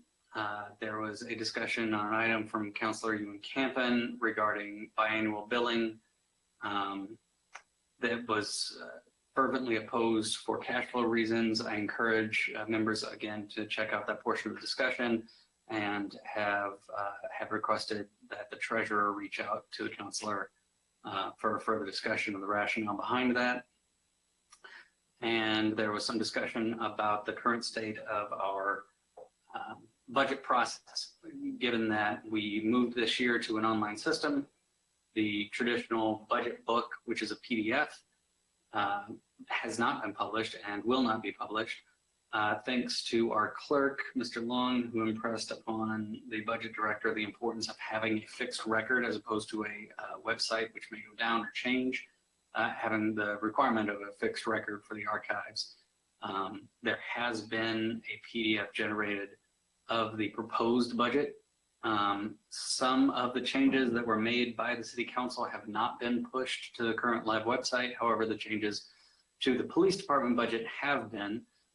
We anticipate a full updated PDF when the budget recap happens towards the end of the year here, which will be the final approved budget of the City of Somerville for FY21.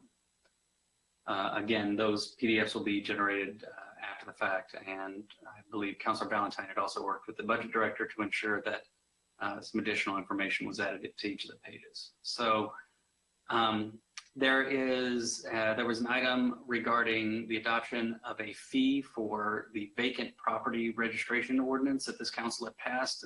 An important step to actually implementing that ordinance is to approve the fee recommended by the mayor.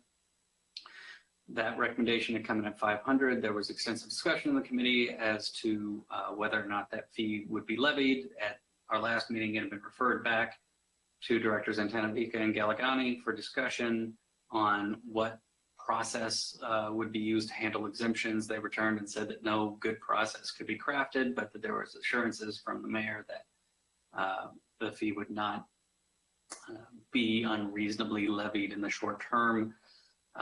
Many members of the committee were concerned about any additional fees on property owners at this time, given the current pandemic.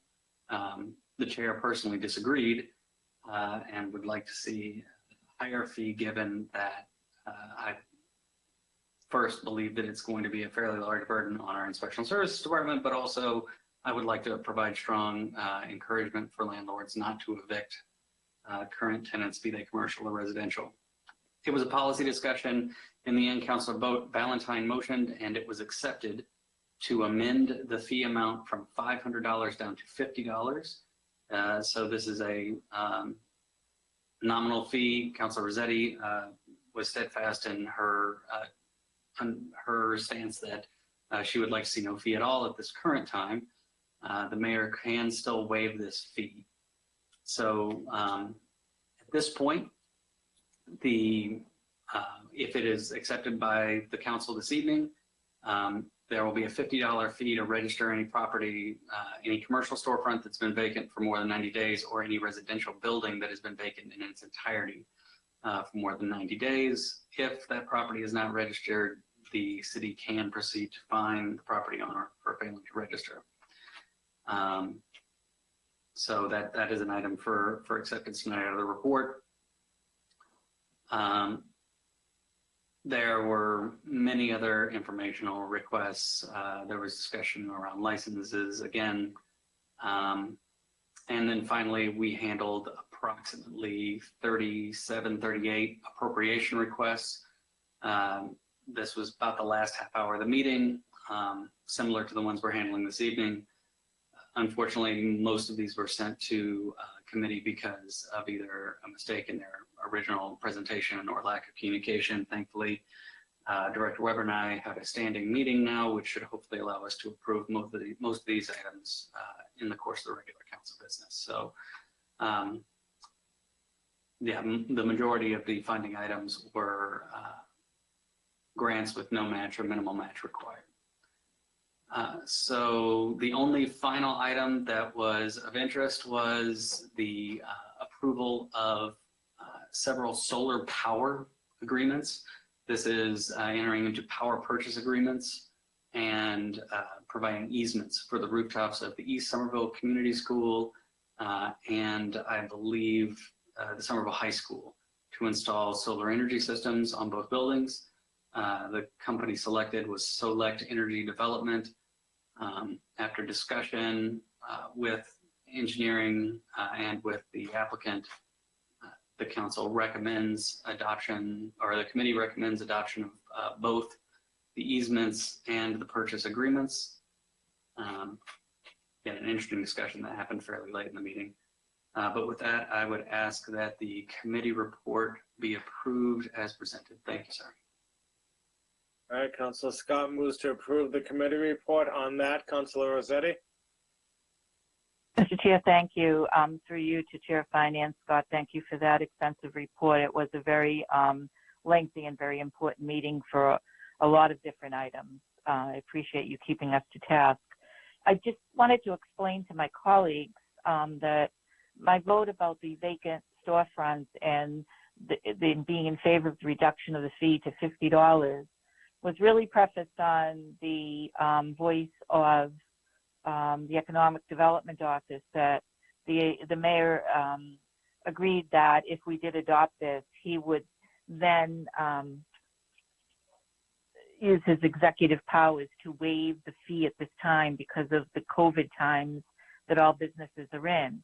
But we also had a healthy discussion around the fact that we could do, at minimum, the office would be, the OSPCD office would be able to collect registration and data to have a better data point for us of how many vacant properties there are and for what period of time. And inspectional services, of course, will still remain on top of them. And we can look at potentially amending and revising this section, but at the for now, I voted in favor of this for the collection of data, and I do hope that the mayor will continue with what was represented to us at the meeting, that effective tomorrow or soon thereafter, he will be waiving the fee because of the COVID times. The second thing I wanted to comment on is another item, and I'm not sure if Chairman Scott referenced this at the beginning of his report or not, but we talked about the potential of either forgiving or reducing the annual license fees to our small business owners. And Mr. Bean asked for additional time, waiting for more financial numbers to come down from the state that he should have by the end of this month. So early November, we're going to be, I believe, re-looking at this because to remind everybody, when we asked about the difference in the state aid funding that came in for fiscal year 21, which was anticipated at the time of our vote, and we all know that that money came in higher than was anticipated with the governor's decision in July or August, whichever it may have been. But what it meant for Somerville was greater than $6 million came to us. Now, Mr. Bean also reminded the committee that educational aspect of our city is really a driver for a lot of the COVID monies and the unknowns and discussions that will be happening. So we asked for a potential of having a joint meeting between the school committee and the city council or the finance committee so that we could look at short-term and long-term financial needs for the education division of our budget. And I also still to this day feel very strongly about aiding and assisting our small business owners because some of their annual fees are greater than $7,000 to $10,000. And if we can assist with that, we should.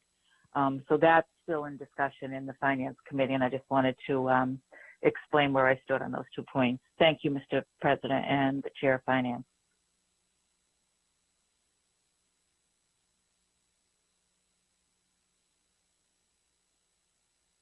Councilor White or Councilor Barr?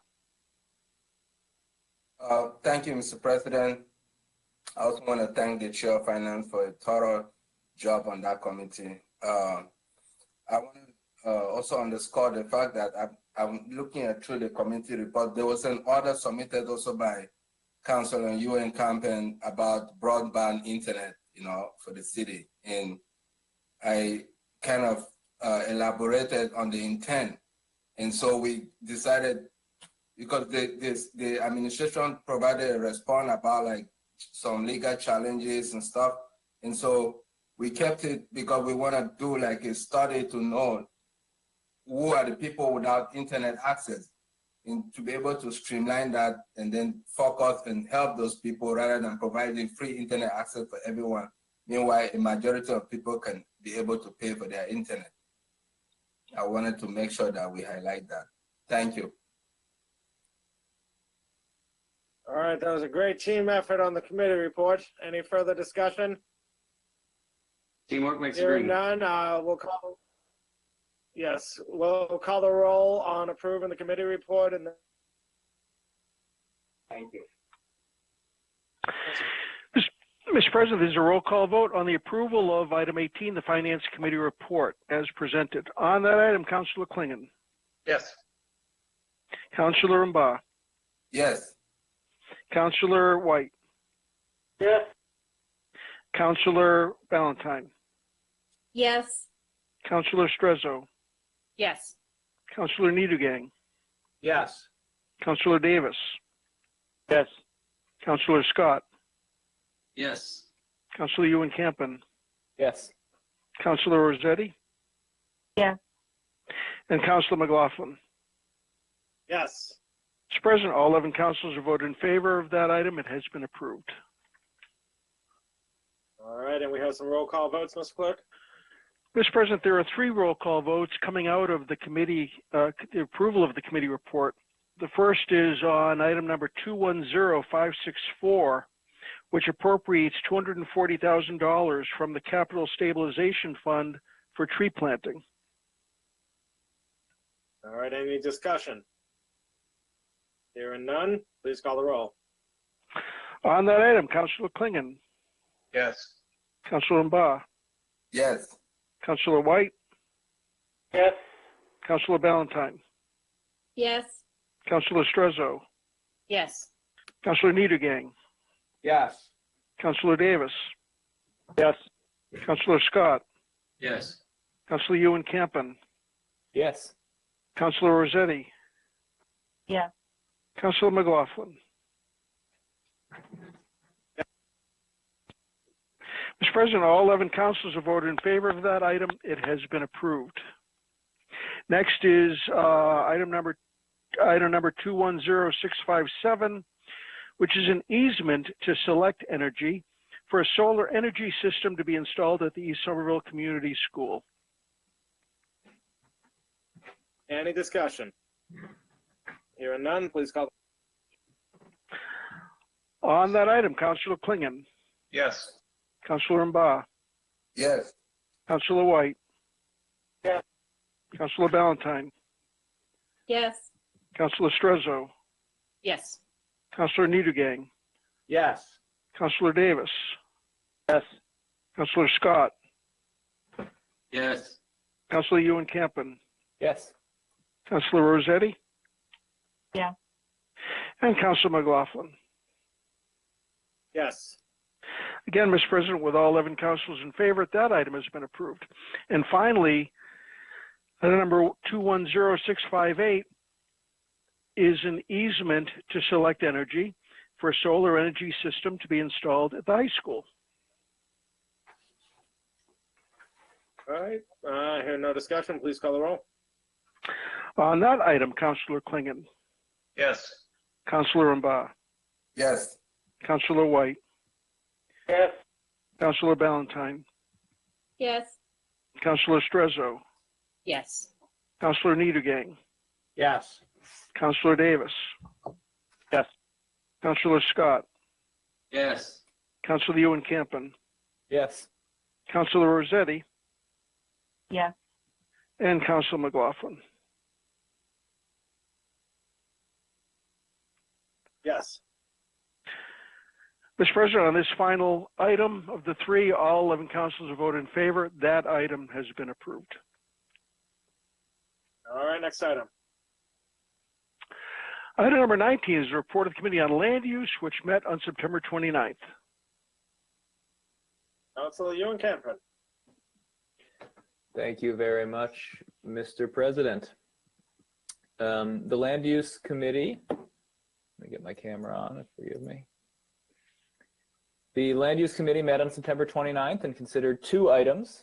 We continued deliberation on the proposed Affordable Housing Overlay District, and we discussed and took a vote to recommend approval of a citizen's petition to upzone a number of parcels in Gilman Square. I will briefly outline the conversation on the Affordable Housing Overlay. So Dan Bartman from the Planning Department presented to the committee a draft proposal which represents a starting point that that represents where the Planning Department thinks is a good place to start, and the committee largely agrees. This is available at somervillezoning.com. You can see the presentation and the proposal. Very briefly, the proposal is citywide. It only applies to developments that are for 100% affordable housing buildings. And it does two things. It makes those projects by right, and it also allows for larger buildings depending on what the underlying zoning district is. For the NR district, the neighborhood residence, it does not increase the height or the setbacks, but it would allow triple deckers, backyards, cottages, and a number of building types from the UR district up to the apartment building, which is the largest building allowed in urban residence, would still not be allowed in neighborhood residence. In the UR district, it would remove the density limitations, the number of units within an existing building type. And in the MR districts, for buildings within half mile of a transit station, it would allow up to 7 stories. Outside of that, the proposal that's before us now would just remove the density limitation within a building, but it wouldn't change the building structure itself. So the document itself is very straightforward. It's a page of text in classic Dan Bartman style, but a presentation kind of outlining what is before us, again, is available at somervillezoning.com. And I want to emphasize this is before the committee has made any proposed amendments. So in terms of procedure, I know that there are many counselors who are interested to get involved in this process, which I'm excited about. my plan is to spend our meeting this coming Tuesday with the committee proposing amendments and discussing them. If the committee is ready to vote on those, we'll vote on those Tuesday. If not, we have another meeting 2 weeks from Tuesday where we can continue discussing that. And then soon after that, I want to schedule a committee of the whole public hearing, which will also be with the planning board. It takes a little while to advertise these. The calendar would place that at November 3rd, which is the presidential election date. So we will not be doing it on that day. So tentatively, I'm planning a public hearing for November 17th. And my hope is that this will represent a draft that the committee is ready to present to the public. And then as a committee of the whole, all of us can hear directly from the public, and then members of the council who have not had a chance yet to make amendments, to deliberate in detail. We can begin then. So that item was kept in committee, and we will continue discussions this coming Tuesday. The other item that we took up was a citizen's petition to upzone certain parcels in Gilman Square that is before us now. This is a petition that was brought by a number of citizens, many of whom are part of the Gilman Square Neighborhood Association, who have been working closely with Councilor Klingon and with city staff. This amendment was presented at a public hearing 2 weeks prior, and we discussed it in this council at our last meeting when Councilor Klingon added his perspective. And at our most recent land use committee meeting, we deliberated further. I moved 2 amendments as a ward councilor focused on the Homans building and the lot next to it. The citizens petition had sought to upzone both of those properties as well. And I moved to keep the Homans building as a civic space. As a reminder, this is a city-owned parcel. And right next to it is a lot that is currently zoned for MR4. This is the mobile station right next to the old Homans building. And I moved to keep it at that for the time being, with the premise of this is that this is one of the few large city-owned lots right next to a new train station in the heart of a new square. Well, Gilman Square is not new, but it's going to be changed a lot by the new by the train station. And I really feel like this is a rare opportunity for us to do something above and beyond what I think the private real estate market would deliver. And I think it's important that we don't preclude the possibility of including both of those properties. Of course, the process by which that happens is not set by any means, but I think it's important before we kind of open up those 2 parcels for, standard private developments, that we have a dedicated planning process, which I'm excited to start soon. So I made those 2 motions, both of which were approved unanimously. And then after relatively brief discussion, there is remaining opposition from a property owner in Gilman Square whose property is not being upzoned, who is opposed to this. And after continuing discussions on that, the committee voted unanimously to recommend approval of the citizens petition. And I am quite excited that this represents something that doesn't happen a lot, where a neighborhood group came to the city council and asked us to upzone a number of properties because they want to drive the process. They want to light a fire under city staff and the city council to get this planning process and developments moving forward. With that, I ask the committee report be accepted as submitted. All right, Councilor Ian-Camper moves to approve the committee report on that. Councilor Scott. Thank you, Mr. President, and thank you to the Chair of Land Use for that excellent report. Just informationally, on somervillezoning.com, it can be difficult to find that presentation. Just so for anybody in the public who's looking for that, you have to scroll down past all of the existing adopted Somerville zoning ordinance materials from last year and look for the presentation on 9/20. It's in small font. When it comes to that, first of all, I'm very supportive of the conversation and also the Gilman Square change. I'd just like to continue to give my encouragement to this council and to the committee when discussing the affordable housing overlay to be bold. This is, as I look at the 12-story buildings in Union or in Inman Square, right at the end of Prospect Street on Cambridge, that provide affordable housing for an incredible number of people. It's an amazing resource, and I think the more that we can do to encourage large scale, 100% affordable housing, we should be enabling it. So I would like to see this council and this committee be very aggressive in its considerations on this. Thank you. Fortune favors the bold. Any further discussion on the committee report? Hearing no further discussion, roll call vote on accepting the committee report, and then we have enroll and ordainment. Mr. President, this is a roll call vote on the acceptance of the Land Use Committee report just presented. On that item, Councilor Klingon. Yes. Councilor Mba. Yes. Councilor White. Yes. Councilor Ballantyne. Yes. Councilor Strezzo. Yes. Councilor Niedergang. Yes. Councilor Davis. Yes. Councilor Scott. Yes. Councilor Ewan Campen. Yes. Councilor Rossetti. Yes. And Councilor McLaughlin. Yes. Mr. President, all 11 councilors have voted in favor. That committee report has been approved.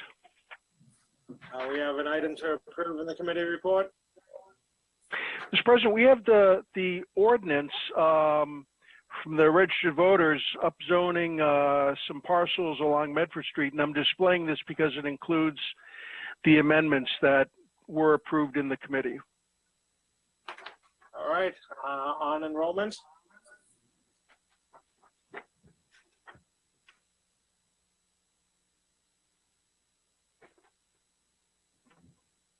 We do a roll call to enroll? We do. I was waiting for any discussion to occur. Yes, I apologize. Any discussion? Hearing no further discussion, please call the roll. On enrollment of that ordinance, Councilor Klingon. Yes. Councilor Mba. Yes. Councilor White. Yes. Councilor Ballantyne. Yes. Councilor Strezzo. Yes. Councilor Niedergang. Yes. Councilor Davis. Yes. Councilor Scott. Yes. Councilor Ewan Campen. Yes.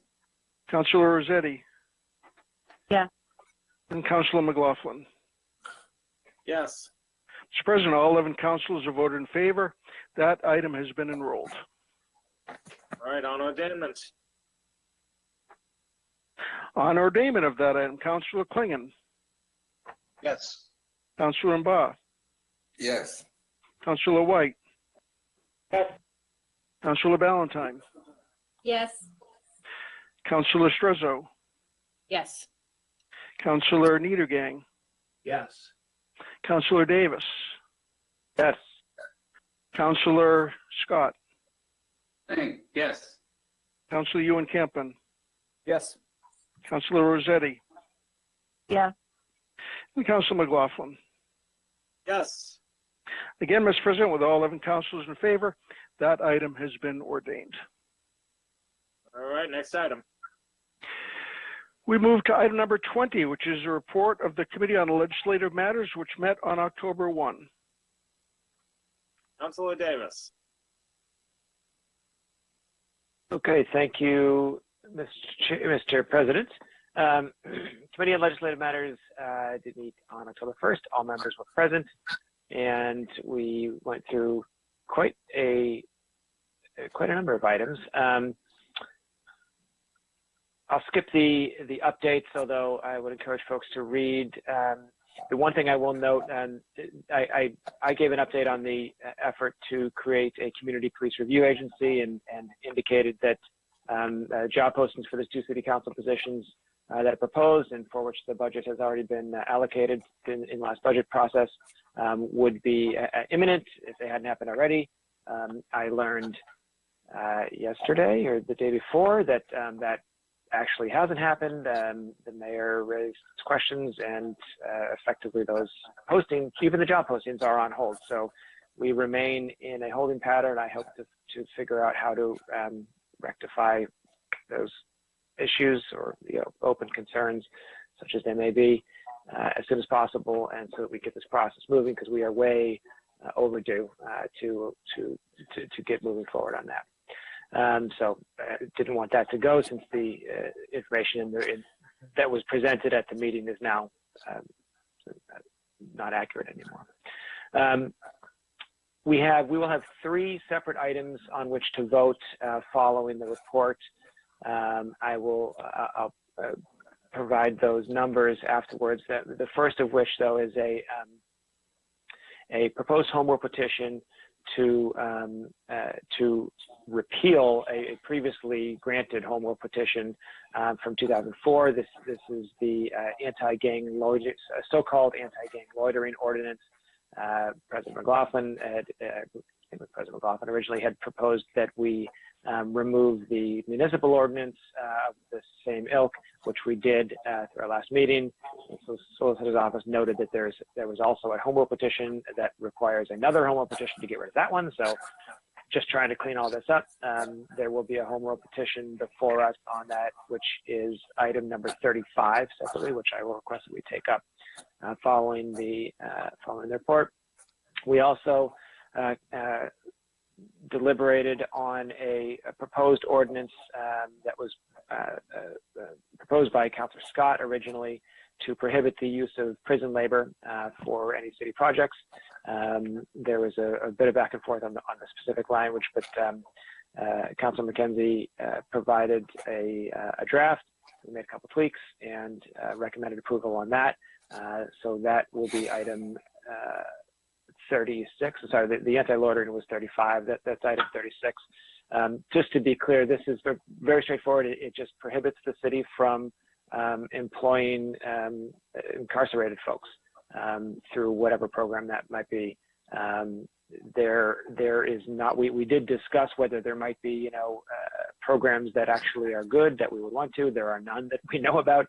For the record, as I think I mentioned in the last meeting, the city is not currently doing this, so this is not in response to something that we think that the administration is doing wrong or anything like that.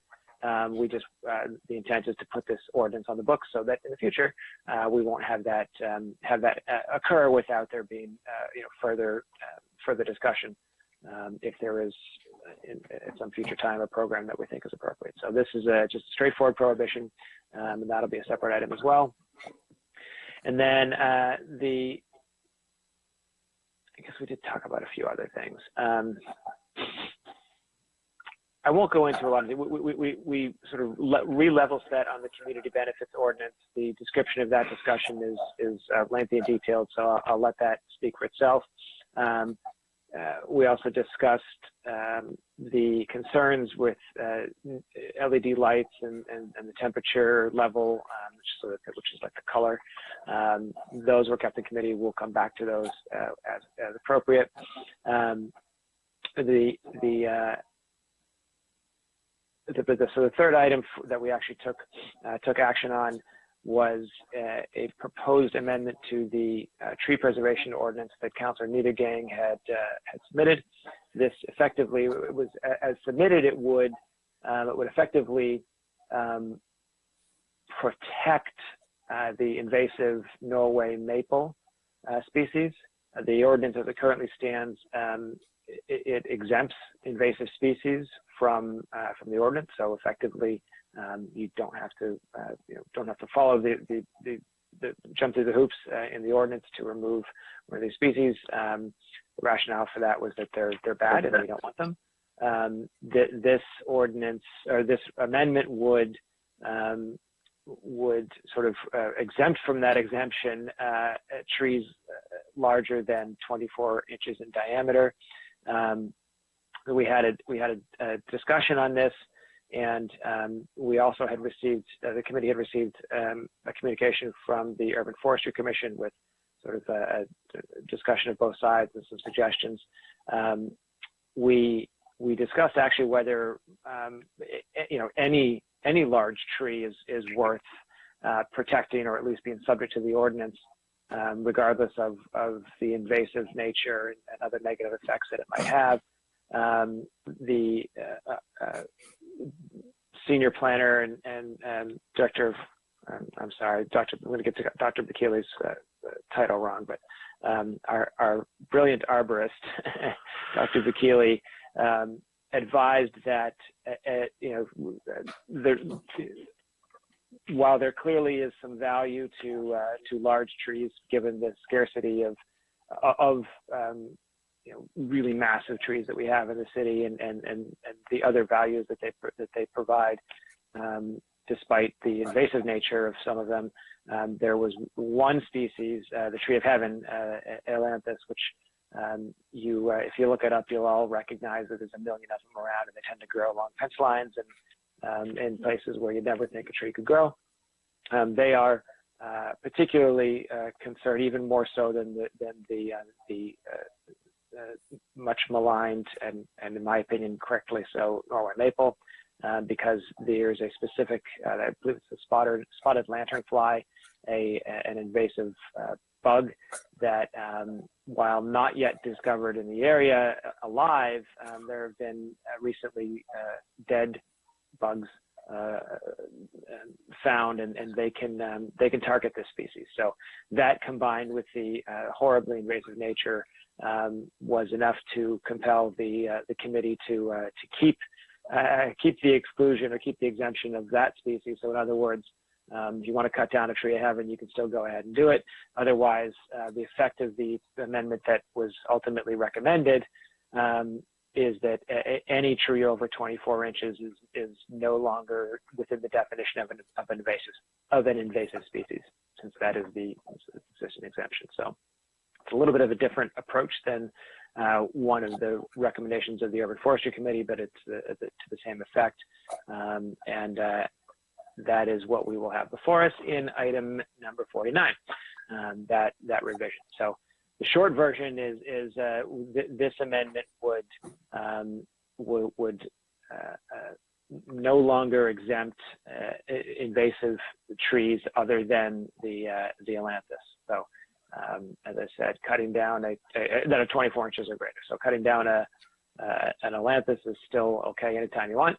If you've got a giant Norway maple or one of the other invasive species, which Dr. Bakili said we really don't have any, but the larger Norway maples are now subject to the ordinance. And we did also have some discussion about the effect of the ordinance and how effective it has been, and noted that we really ought to take a look and consider strengthening it, because it, in the opinion of some of the folks who spoke, some of the members of the committee, as well as Dr. Bakili, doesn't seem to be perhaps as strong as it could be. But Dr. Bakili did, reiterate that it is a great step towards tree protection. It's something we've never had, and never hurts to then come back and take another look. So we'll come back to that at a later time. So with that, Mr. President, I would request that the committee report be approved as accepted, and then that we take items 35, 36, and 49 out of order. And I would then move for enrollment and ordainment of those items. Actually, I think we probably need reading enrollment of ordainment, but I'll defer to the clerk on that. So first on the report. Thank you. All right, Councilor Davis moves to approve the committee report. On that, Councilor Scott.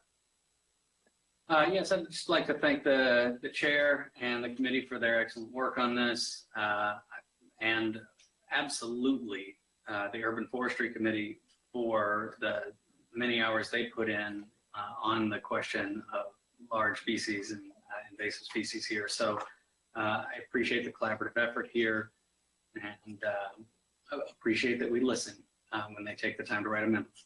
I also want to point out how incredibly proud I am of this council for moving swiftly with the support of the Solicitor's Office and Mayor staff to ensure that Somerville will not be complicit in the use of prison labor in the way that it has been in past years. So I'm very proud of this work this evening and very eager to vote for approval. Thank you. Councilor Ballantyne. Thank you.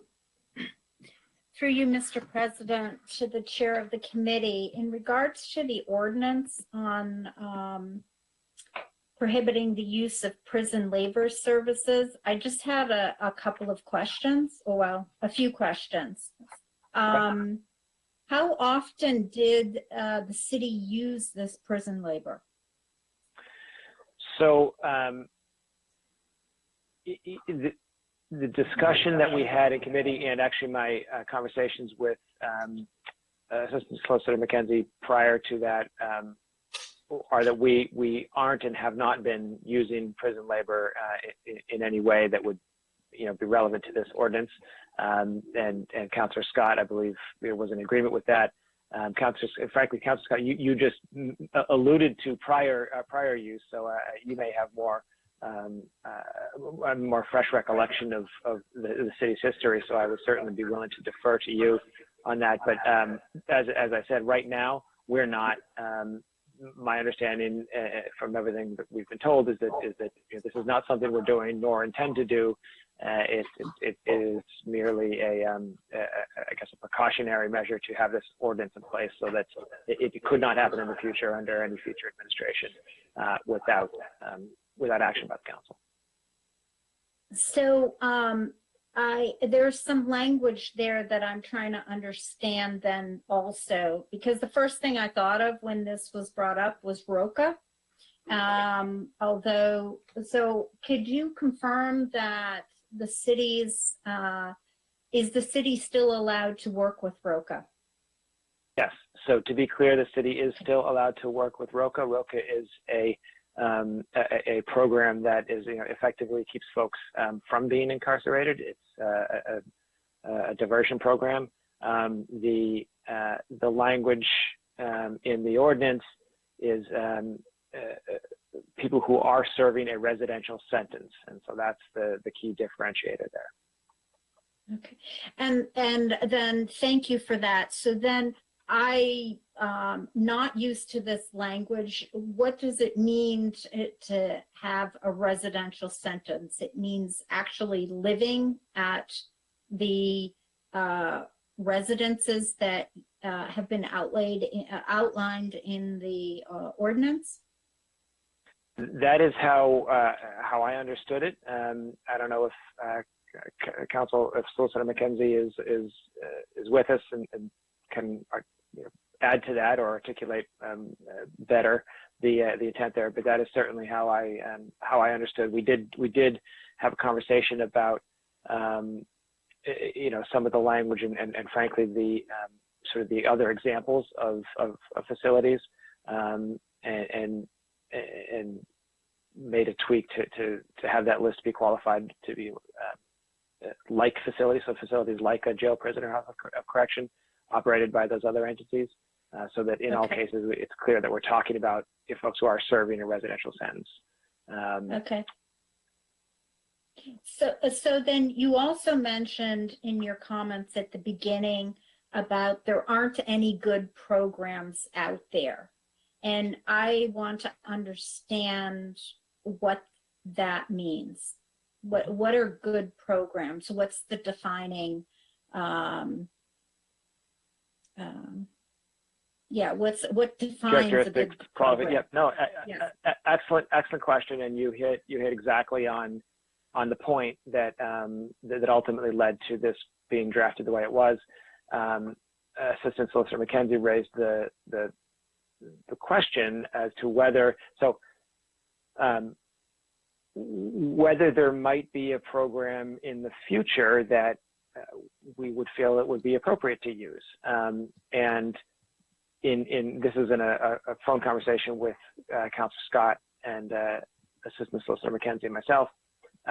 And frankly, none of us were aware of a program that exists that might sort of even begin to fit that bill, nor could we really articulate what a good program might be.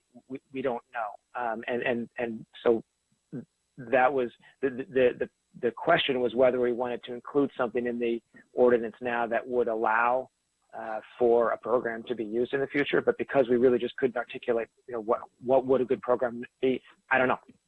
It will, we'd have to see something. There'd have to be something before specifically, because right now it's just not, there isn't a model out there of which we were aware that would give us the sort of clarity to put something into an ordinance or in ordinance language. So that's why it doesn't address that. I mentioned that only to sort of get some detail on the deliberation. The ordinance as is before us doesn't touch on that, right? So it is a simple prohibition, and if there is a quote unquote good program in the future, that will be up to the council at the time to determine what qualities make it good, whether it's worth it, and leave it for that, because we just felt it wasn't there was nothing that we could upon which we could base appropriate language right now to try and address that. That make sense? Yes, I understand, but I still don't know what a good program is. And having worked and managed workforce development programs for people who are underserved and working with formerly incarcerated in a number of years ago, it is extremely difficult to convince people now, once they're out of prison, to even give them the slightest chance of skills improvement or to try to get employment.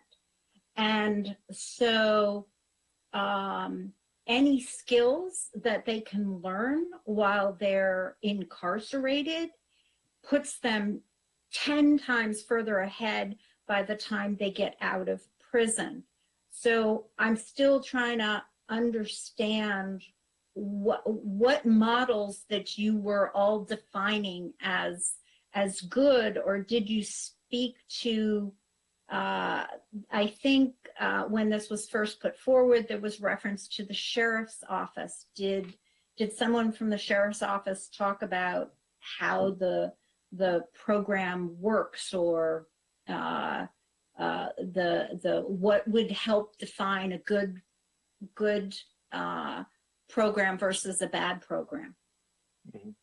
Well, I think you certainly hit on some of the. In fact, that was a quality that was mentioned, potentially, or a potential benefit of a program if it was structured in a way that a future council felt was appropriate. That job training or something to transition out of incarceration into the workforce. But as I said, because there's so many other variables that might be involved, we did not feel it was appropriate to try and include that, and that's why it's not before us. So I mean,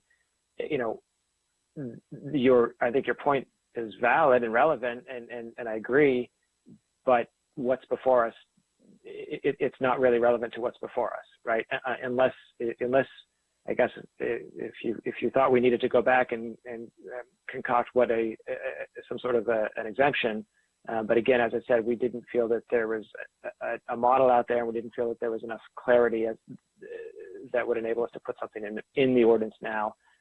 We felt it was more appropriate to leave that to a future council if a program that achieved some of the goals that you mentioned, for example, and was otherwise structured in a way that a future council felt was appropriate, that they can make that determination at the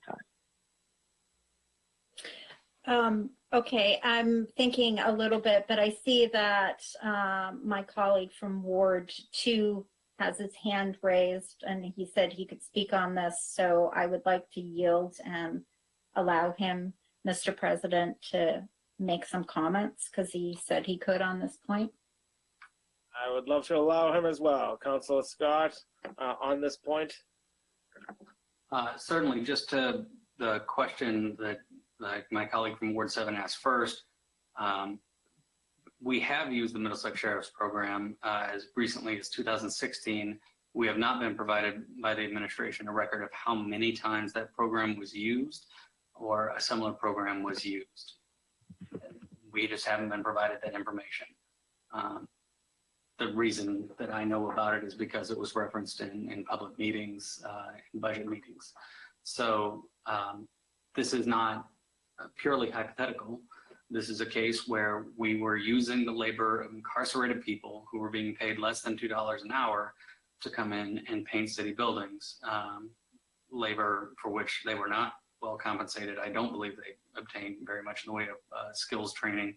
and quite frankly, labor that we could be paying people to do, the residents of the city to do. So it does not in any way interfere with ROCA or any program for previously incarcerated people.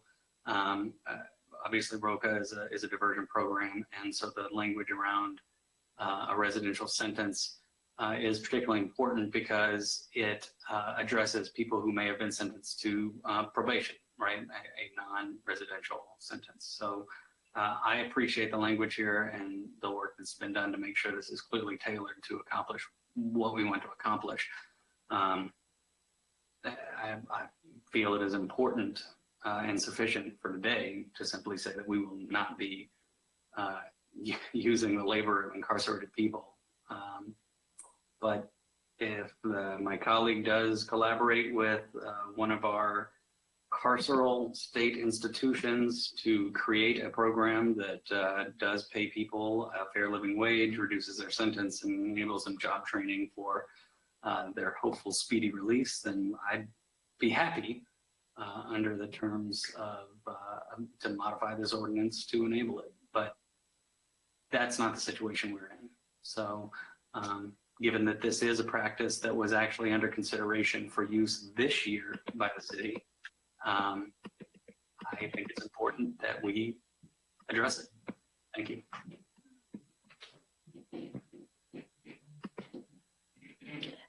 Mr. President, I would like to hear what my other colleagues have to say, and then I'll say something at the end if that's okay.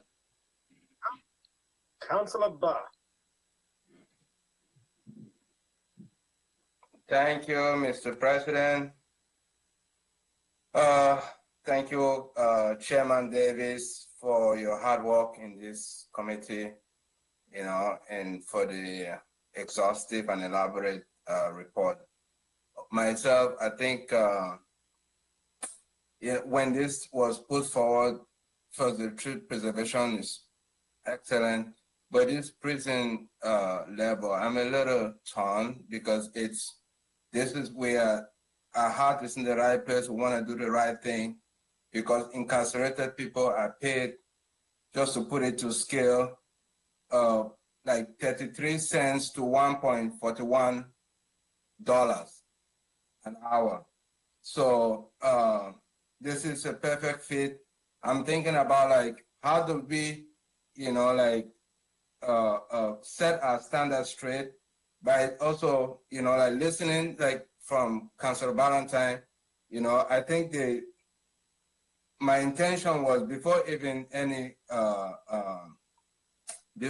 when I read it again, I'm like, do we create a system where we can say, we don't want them, we want them to be paid, a decent living wage and not just ban, like say, okay, yes, they're doing the wrong thing. How do we create an ordinance that says they have to do the right thing? So incentivize our own city to also do that right thing and not just strip of like, because we can set a model. We can say, we modify this to say, we prohibit no incarcerated labor service, without being paid, a decent living wage, because we also want them to be trained. We want them to earn, like a living wage. And then we also see how the city can take it up to that next level and set those standards and also be a model throughout the state and not just say, we ban or we create, and then maybe more than that takes them and still do the same thing. We are proud as a city of banning that we are not using those services. Meanwhile, we can still bring those people and help them, give them a real decent life and show that we can do better. So we can, modify this ordinance to, to say an ordinance, prohibiting the use of prison level service without, decent living wage or something. Put something that will help people and not just maybe say, okay, we don't have any, because I mean, it's really demoralizing that they earn 0.33 cents to $1.41. It's mind blowing. This is a slavery in another form, so, but we can optimize this to show that We are ready to still use these services, but pay them a decent wage, create skills, and give them a life. Thank you, Mr. President. Councilor Ewan Campen. Thank you, Mr. President. So I'm strongly in favor of the ordinance as written. I understand the questions and comments that my colleagues are bringing up. From my perspective, it is not it's not an accident or a coincidence that prison labor services now do not pay incarcerated people a living wage. That's kind of the concept here, right? It's cheap labor, as Councillor Mbaugh just said. It's slavery in another form. What we are doing tonight is we are saying, if hypothetically in the future a program comes around where people are paid well, it's a career development service, all of us obviously are fully invested in supporting the lives of people who are incarcerated and easing the transition to coming back. What this is saying is that we are not going to participate in labor exploitation while they're incarcerated. And if, as Councillor Davis explained at the get-go, if hypothetically a program in the future decides to pay a living wage, to have, to meet some standards that frankly I have a hard time imagining, we can consider that at the point, at that time.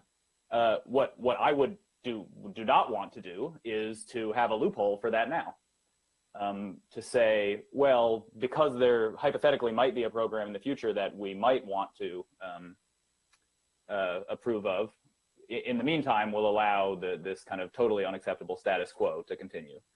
So I am strongly in support of this. I liken it to the surveillance oversight ordinance, where we're changing the status quo from an opt-out to an opt-in, where if we really believe that there is a program that is worthwhile, we should be able to face our constituents in the public, have a public process and say, we support this and we're willing to affirmatively vote to have it in Somerville, as opposed to just allow this to happen by default. None of us have to take responsibility, and the program continues, these types of programs. So I'll be voting for this as is. Thank you. Councilor Clan. Thank you, Mr. President. I wasn't going to comment. I'm in favor of this. We're kind of faced with sort of this fundamental question of whether or not you think that anybody who's incarcerated should be working for a less than human wage. And as a friend of labor, I feel like those jobs, they take away from good from jobs on the outside. But I also see the benefit for the folks that are incarcerated, being that it's a choice. So I appreciate this discussion, but I think because we don't have, there's no program. Like maybe if we could, I actually was sitting there thinking, oh, what if we put in there if whatever the job was paid Massachusetts prevailing wage. Which we know would never happen, but at least then maybe, Somerville would give the sheriff's department or whoever something to aspire to. But since I'm pretty sure they're not going to pay prisoners, $38, whatever prevailing wage is right now, $40-something an hour, I think we should just pass this as is and get this over with. All right. Councilor Barr would like to speak again. Before that, anybody who hasn't spoken, and please keep in mind that we still haven't approved the committee report, so we haven't even gotten to a vote on this item yet. Any further discussion? Councilor Barr. And Councilor White. Councilor White. Councilor White, you there? I am, Mr. President. Thank you. Given the late hour, I'll be brief, but Councilor Ewan Campen said it much better than I could, so he's convinced me to cast my vote in favor of it. Councilor Barr. Yeah, thank you, Mr. President. It's so funny that, so the point even of this, if it, it's not even, I wasn't speaking against, so we don't have anything. So I was just trying, so when it's not about now against, so I don't even think that somebody, if we don't have anything, right now, I don't think anybody will be voting against something like this. So, I mean, so it wasn't about what I was just thinking about also like to make it even more broad. It's like, hey, how do we, do X, Y, Z? But right now, yeah, this is great. But if there was that possibility or another chance to do better, which of course, we can do it, in the future. This is so. It wasn't about like saying this is bad. You must. I was just trying to think about it in like how can this thing, capture almost everything I want to see. So, it's not about whether this was, like I was supporting or not supporting. So yeah, I'll be supporting this one. Any further discussion? Mr. President, I'm all set. Thank you. You're all set? Anybody else wish to speak before we move for the committee report? Mr. President, just a point of procedure. Oh, David. Yeah, I mean, if you want to speak on the item, I'd say just well, yeah, I guess the clerk has advised that we should read in numbers 35, 36, and 49 and incorporate them by substitution. Okay, very good. Thank you. Yeah, I just wanted to say real quick that I support this. Like Councilor Ballantyne, I worked in job placement programs for people convicted of crimes. One of the proudest things I did at that job was I helped a guy who was in prison get a job as a painter in the Painters Union. And he wrote me this really nice letter thanking me for helping him. But as I'm a half-empty type of guy, and I was just like, what would have it been like if this guy had a job before he got sent to jail, if he had this job? So I really feel like, maybe there's a good prison program out there that pays people a reasonable wage and gives them an opportunity to go get back to work in the public world. I haven't seen that yet, and when we find that program, I encourage any councilors to make an amendment to revise this. So if there's no further discussion, let's see. We're going to, Mr. Clerk, can we take items number 35, 36, and 49 out of order and incorporate them by substitution into the committee report? Mr. President, item 35 is communication submitted by the Assistant Chief Solicitor submitting a home rule petition to repeal Chapter 327 of the Acts of 2004 relative to gang loitering. 36 is a communication submitted by the Chief Labor Council submitting an ordinance prohibiting the use of prison labor as approved by the Committee on Legislative Matters on October 1. And item 49 is a communication submitted by the city clerk submitting an ordinance to amend the definition of invasive plants in Ordinance 12-102, the Tree Preservation Ordinance, also as approved by the committee. Each of these three items is merely a clean presentation of items that were approved in committee. All right, do we need a roll call vote for substitution, or can we just vote on the committee report? We can vote on accepting these three items into the committee report at the same time we approve the committee report. Okay, very good. So on accepting these three items to substitute into the committee report and the committee report itself, please call the roll. On that motion, Councilor Klingon. Yes. Councilor Mba. Yes. Councilor White. Yes. Councilor Ballantyne. Yes. Councilor Strezzo. Yes. Councilor Niedergang. Yes. Councilor Davis. Yes. Councilor Scott. Yes. Councilor Ewan Campen. Yes. Councilor Rossetti. Yeah. And Councilor McLaughlin. Yes. Mr. President, all 11 councilors have voted in favor of that item. The committee report with those three clean items has been approved. All right, so now we have items to enroll and ordain. Mr. President, yes, we do. The first item is the tree preservation ordinance. On enrollment of the tree preservation ordinance. On enrollment. Okay, on enrollment, Councilor Klingon, Yes. Councilor Mba, Yes. Councilor White, Yes. Councilor Ballantyne, Yes. Councilor Strezzo, Yes. Councilor Niedergang, Yes. Councilor Davis, Yes. Councilor Scott, Yes. Councilor Ewan Campen, Yes. Councilor Rossetti, Yes. and Councilor McLaughlin. Yes. Mr. President, with 11 councilors in favor, that item has been enrolled. On endainment. On ordainment of that same item, Councilor Klingon, Yes. Councilor Mba, Yes. Councilor White, Yes. Councilor Ballantyne, Yes. Councilor Strezzo, Yes.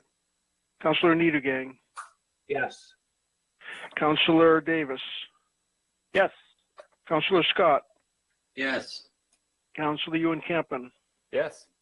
Councilor Rossetti, Yes. and Councilor McLaughlin. Yes. Again, Mr. President, with all 11 councilors in favor, that item has been ordained. All right. Next item for enrollment. This is on enrollment of the prison labor ordinance. On enrollment, Councilor Klingon, Yes. Councilor Mba, Yes. Councilor White, Yes. Councilor Ballantyne, Yes. Councilor Strezzo, Yes.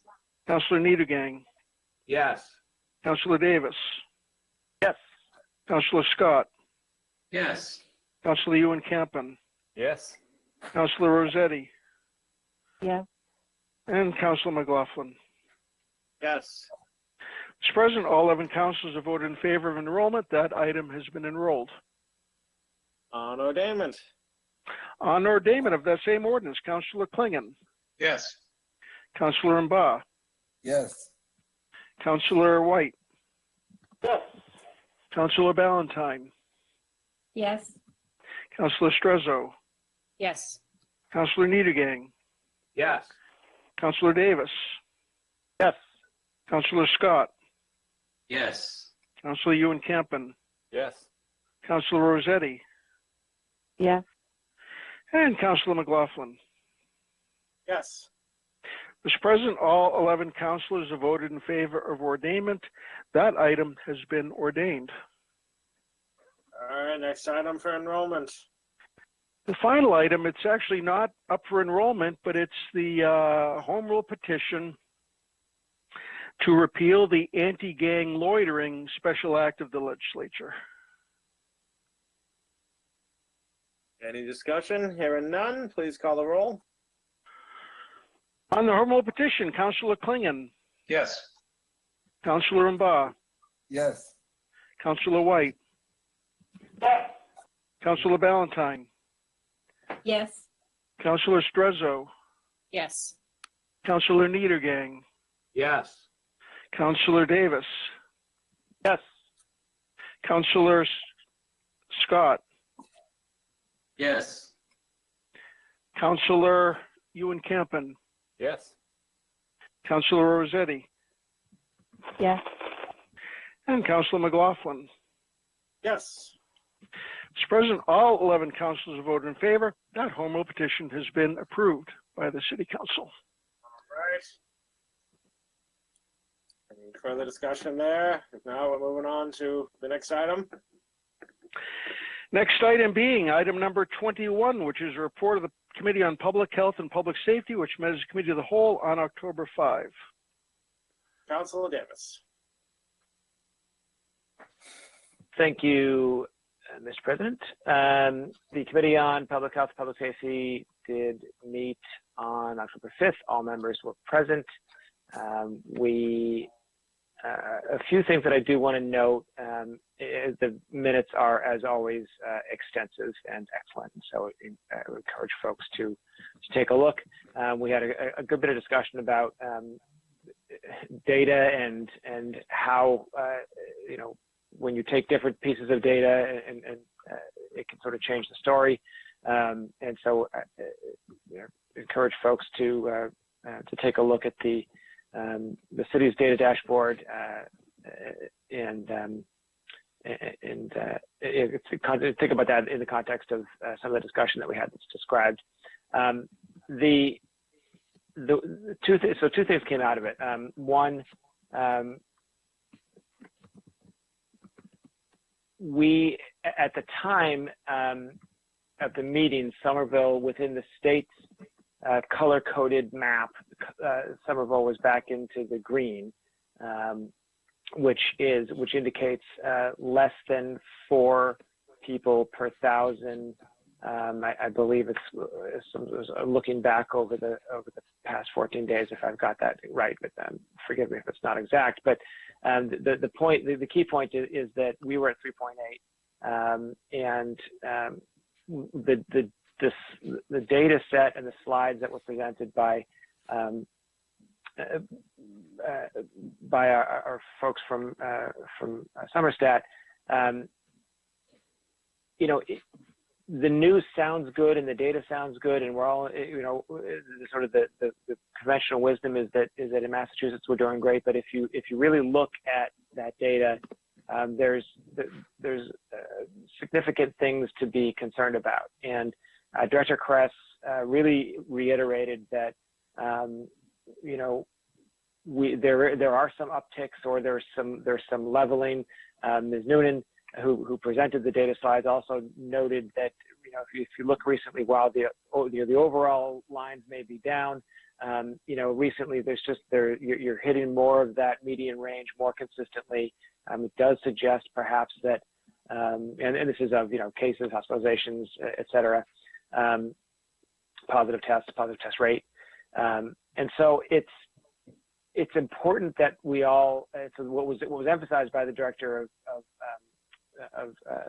the Department of Public Health of Health and Human Services is that we really need to remain vigilant, and that we are in a position where if you look at the data combined with the calendar, frankly, knowing that we're coming into the season where outside activity and gathering and all that is not as easy to do, and activities will be moving back inside. It's easy to see where things could go bad quite quickly. And I wanted to reiterate that here. It was what I assume is probably a broader forum, just to hammer that point home. We are now, as of yesterday, I believe, today, I saw Somerville is now back in the yellow. 2 weeks ago, we were frankly just shy of the red. So yellow is 4 to 8, red is 8 or higher. Cases per 1,000. So, we need to continue to follow all of the best practices, maintaining distancing, wearing masks, washing hands, being smart about the choices that we make. And it's very easy to sort of point to the others, whether that's young folks coming back to the community over a few months back to come back to college, or whomever. But look at our own activities and how we're going about our own day, because as we've seen, these things can get out of hand quickly, and there's too many states elsewhere in the country that are experiencing significant upticks right now. And if we aren't careful, we certainly are in the position where that could be the case as well. I did point out that at the time, at least, I meant to check it today, but I haven't. There's the rt.live website, which tracks the rate of spread. So effectively, the number of other people that an infected person will infect. And obviously, if that number is 1 or below, you're not going to have a spread. If it's above 1, then you start to see spread. And at the time, Massachusetts was at 1.21, and that was towards the high end of all the states in the country. So we are still in a place where we need to be very careful, and that goes to all of us. So that was the message. That's the takeaway. I'll leave it at that. Otherwise, the report is detailed, and I would encourage folks to take a look at it. I did note that the next meeting of this committee will be a regular committee meeting next Monday, where we will take up a number of items other than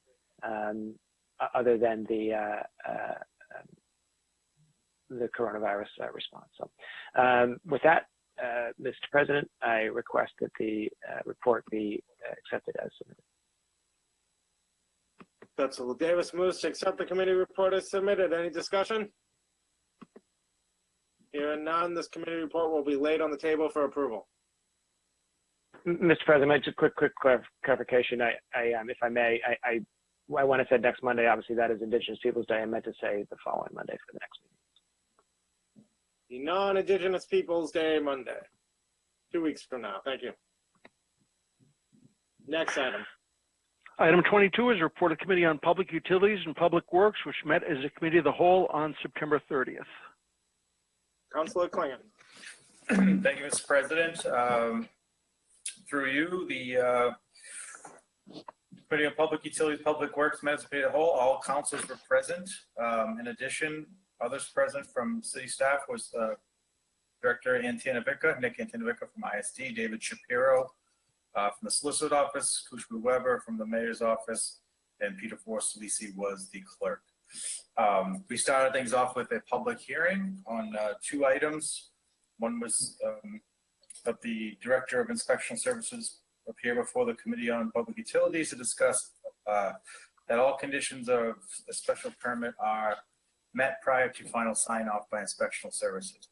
And we then heard from 13 residents about a number of concerns they've had regarding different developments and what they felt like was a slipping through the cracks and non-compliance and non-enforcement on the city's end and non-compliance on the developers. So all around breakdown.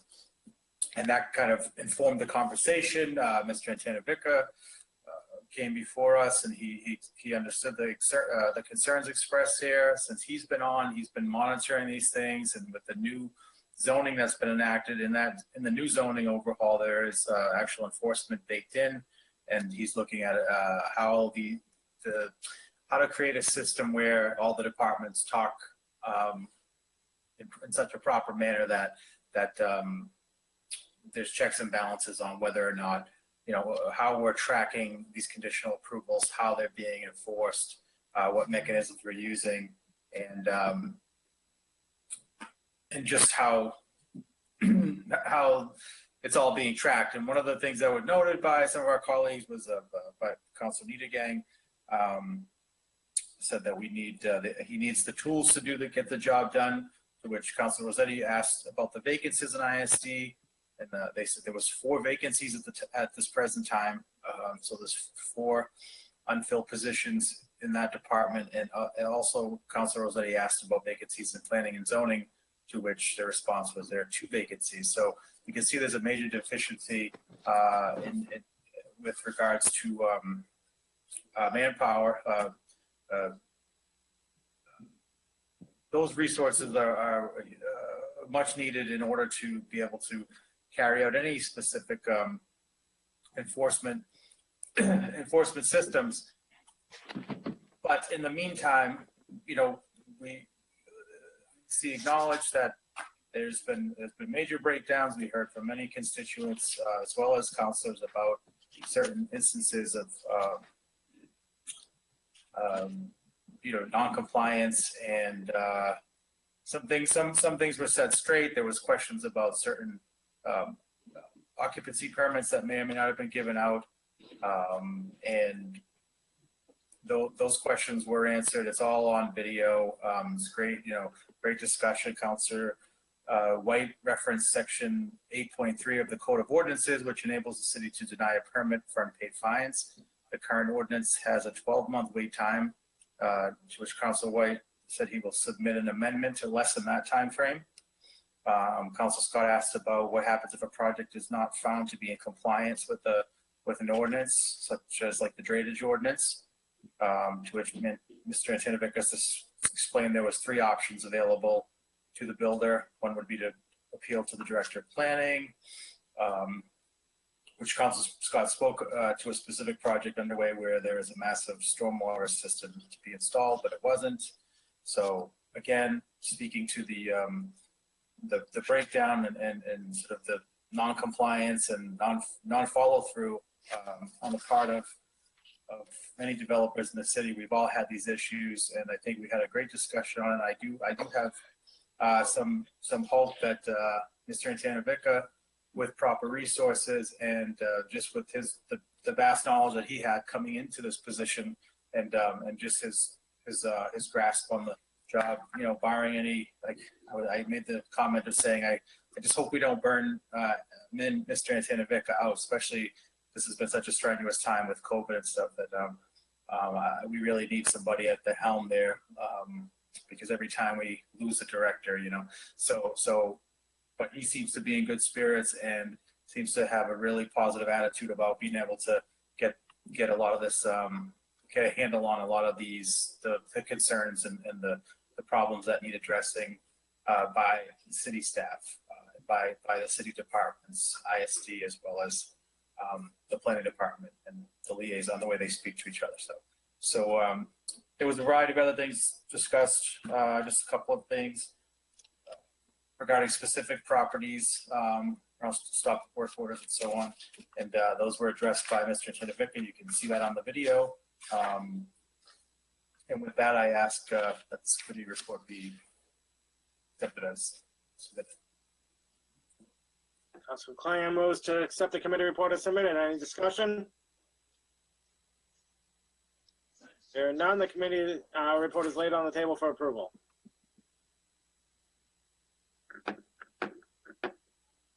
Next item. Mr. President? Is Councilor Rossetti? Yeah, thank you, sir. May I ask that we take up item 45 out of order? It goes hand in hand now that the report has been accepted. Councilor Rossetti moves to take item number 45 out of order. Any discussion? Hearing none. Mr. Clerk, please read item number 45.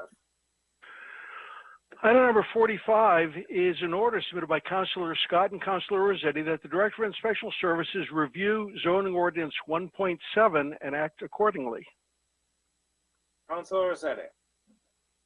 Thank you, sir. I'm sure my colleague, Councilor Scott, wants to speak, and I apologize to my other colleagues who probably should have put this out through the clerk to see if anyone else wanted to sign on, because it's just not he and I who feel strongly about this, but we all have, especially Councilor Niedergang and Davis and White, who've had multiple conversations. But this reflects conversation held that evening during the meeting when I had concern about stop work orders and the fact that a fine did not come with it.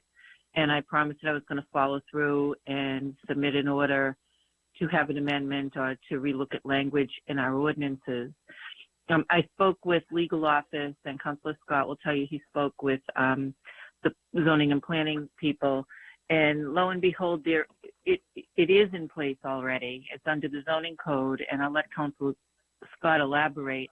But I just wanted to bring it to the community's attention, and especially to our inspectional services department, that every stock work order should be receiving with it a fine.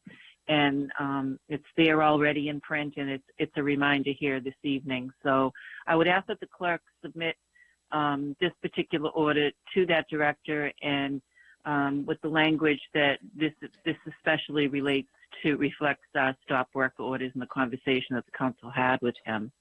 But thank you, Mr. President. I'll yield to Councilor Scott. Councilor Scott. Thank you, Mr. President. To be clear, this is the section that is here is zoning ordinance 1.7, which relates to any violations of a special permit condition. So a violation of a special permit condition for example, operating hours, right? So construction, if the special permit condition indicates that you have to only have construction on site between 9 a.m. and 5 p.m. On a Monday, and they're working at 6 a.m., that's a violation of special permit condition. A violation of special permit condition under zoning ordinance 1.7 indicates that it is something that is punishable by a $300 fine and is enforceable under Chapter 40, Section 21D, I want to say, of Mass General Law. It does not necessarily, I think it would be an interesting question about whether or not it would pertain to a stop work order that was issued in relation to our broader noise ordinance prohibiting all work on Sundays if it wasn't established as a special condition in the zoning through special permit condition implemented by a board. But all those actions of a board or the granting of a special permit are functionally subordinate to the zoning ordinance. So any violation of those is punishable via 1.7. I think the planning department and Councilor Rossetti's determination at digging into this and making sure that we get the right thing here. Thank you. All right, Councilor Struzzo and Klingon would like to sign on. Any further discussion? Hearing no further Mr. discussion. President, sorry, Mr. President. Councilor Davis, I'd like to sign on as well if I could, please. Councilor Davis would like to sign on. Anyone else? Hearing no further discussion. This item is laid on the table. Councilor Barr, you want signing on? Yes, please. All right, the whole council is going to sign on to this one. We're going to lay this item on the table for approval.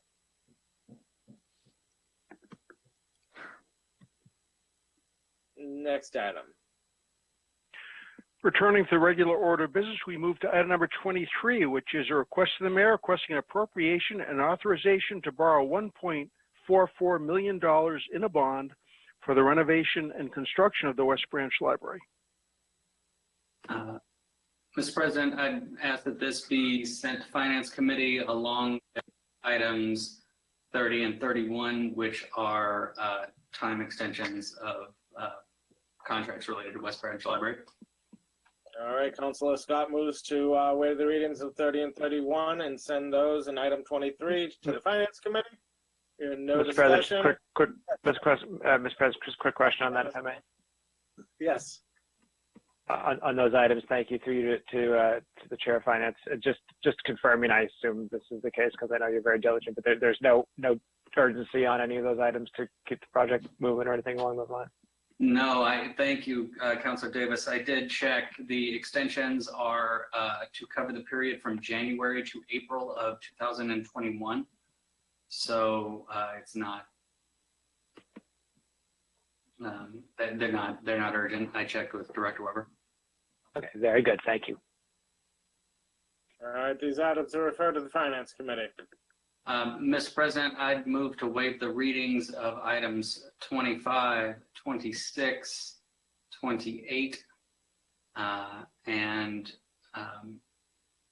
move for approval on them this evening. They are all approvals for either paying previous invoices. Yes, either paying a previous invoice or paying invoices that, quite frankly, I'm not certain why they've been sent to us for approval, and I'm having a discussion with Director Weber and Finance about why they were sent to us. But these are straightforward invoices to pay. Okay, Councilor Scott moves for approval on which numbers again? I believe that was 25, 26, and 20. 25 and 26. 28 is the acceptance of a match, of a grant with no match required to expand our flu clinic support this season. So I would. All right, on approval, any discussion? Hearing no discussion, let's lay these items on the table for approval. Mr. President, that brings us up to item number 37, which is communication from the Acting Director of Personnel responding to a board item with regard to the staffing in the E91 fire alarm and constituent services departments. All right, if there's no discussion, I'm going to place this on file and refer and have a copy sent to Housing Community Development. Let's see, Councilor Mr. President, yes. Can we please table this for next meeting, please? Well, we could also just refer it to your committee for discussion. Okay. Yeah, that's why we're going to place it on file and have a copy sent to Housing Community Development. Okay. Thank you, Mr. President. Thank you. Next item. Item number 38 is communication from the DPW Commissioner responding to a board item, I should say council item, regarding the broken street light on Woods Avenue. All right, if there's no discussion on this, I'm going to lay this on the table, place it on file. Item 39 is communication with the Director of Economic Development conveying the notice environmental notification form submission for the Winter Hill Urban Renewal Plan. This item is placed on file. Laid on the table and placed on file. That brings us to item number 41, which is an item of new business. It's the renewal of a drain layers license submitted by BSI Engineering. Mr. President, move to waive the reading of that and well, I guess it's already been read, so I'd move to approve that and move to waive the reading of the following item and have that approved as well. All right, Council White moves to approve items 41 and 42. Here, no discussion. Those items are laid on the table for approval. Very good. That brings us to item 43, which is a communication submitted by Anthony Martinetti proposing a zoning amendment to rezone his property at 360 Medford Street to high rise. At this item, we'll refer to Land Use Committee and the Planning Board. That brings us, Mr. President, to item number 44, which is an ordinance submitted by Councilor White that the provisions of section 8-3 subparagraph 1 be amended by changing, quote, for not less than a 12-month period to, quote, not less than a 1-month period. Councilor White. Thank you, Mr. President. At our last council meeting's discussion of the Committee on Housing and Community Development that was addressing some of the issues pertaining to inspectional services and the enforcement of our ordinances, section 8.3 basically provides for the denial of a permit to someone or an entity that has failed to pay a municipal tax, municipal charge, which would also include fines. And in the discussion, our ordinance requires first that a period of 12 months pass before that can be implemented. And our ordinance actually was based on a previous version of state law that had that requirement. And currently state law does not have that requirement. And at the last council meeting, I said I would introduce an amendment to our zoning ordinance, to our section 8.3, to basically, instead of just not putting any period in, I thought about maybe we put in a 1-month period just to give a little grace period. But, I'd ask that this go to Legislative Matters, and then they can weigh the issue of whether we even want the 1-month period or not. So I would ask this be referred to the Committee on Legislative Matters. Councilor Klingon and Strasser would like to sign on. This item will be laid on the table and referred to Legislative Matters. For laid on the table for approval, referred to Legislative Matters.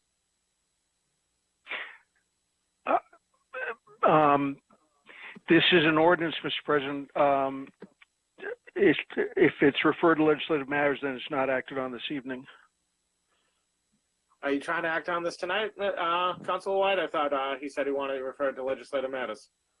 Yeah, I don't see the urgency on it, and especially, I don't think it'll take that long, and just for folks to weigh in whether we should have the limitation of 1 month or none, or they want more period. So, no, it's my intention not to have it voted on this evening. Thank you. So the item will be laid on the table for approval and referred to Legislative Matters. Mr. President, it's actually not laid on the table for approval if there's going to be no vote tonight. I thought we still approve it though, so that we can discuss it in committee.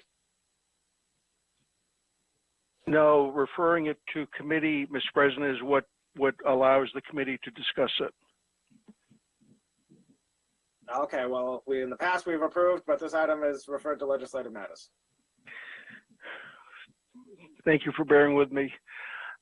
Item number 46 is an order submitted by Councilor Rossetti that this council prepare for interviews of applicants to the Wage Theft Advisory Committee. Councilor Rossetti. Mr. President, thank you. As you know, we had introduced this legislation last year, and there are 11 members that would serve on this committee. And I have had some contact by a representative of the various groups who are close to submitting their names for a recommendation for approval by this council as the ordinance is written to form this committee. And one of the 11 members would be appointed by the mayor.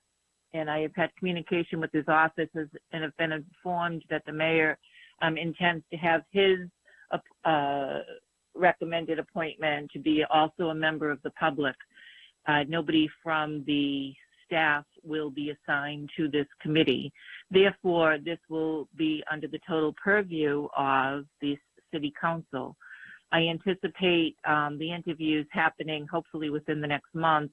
And given that this will be our drive, I would like us to have all our ducks in order and be prepared, review the ordinance and be prepared for the interviews soon thereafter. So my next meeting, which will be in the next couple of weeks, I intend to put this item on the agenda. All right, any discussion? And no discussion, this item is laid on the table for approval. Item number 47 is a request of the mayor requesting approval of a transfer of $40,000 in the city council's budget from the professional and technical services account to the salaries and wages temporary account to fund staff, develop the civilian oversight process for the police department. On the item. Hearing no discussion. Yeah. Councilor Scott. Thank you. It's just a straightforward finance transfer to make sure it's in the right accounts that we can pay for it. Councilor Davis could speak more to it, but this should cover our costs that are projected for it. That has to be approved this evening. Thank you. Councilor Davis. Yeah, thank you. So just briefly, this is sort of an estimation based on the hourly rate that we estimated. As it so happens that this directly relates to that open question that I alluded to earlier of what is the appropriate rate. But based on our calculations and input from the city clerk, this would be, hopefully about the amount that we would need for these two positions to go through, several months process. It wouldn't, if we went beyond that, I think we'd be in different territory. We'd have to come back. But the reason for this amount is, as I said, it's the two positions based on up to 19 hours per week at various hourly rates. So hopefully that shed some light on it.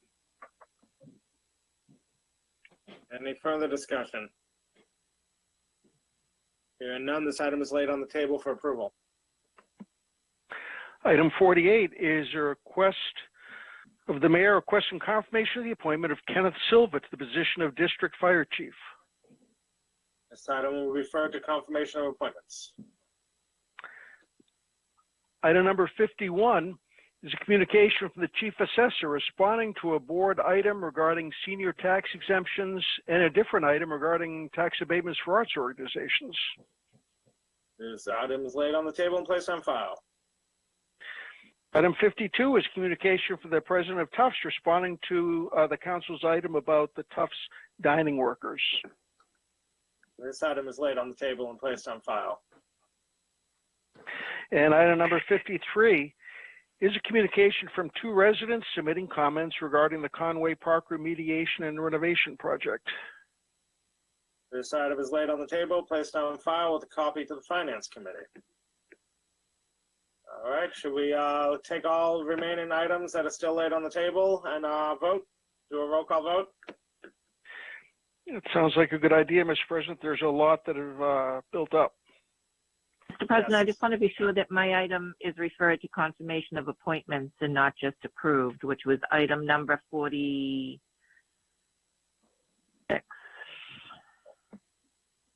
46? Yeah, I want that yes, to we go to did confirmation of appointments.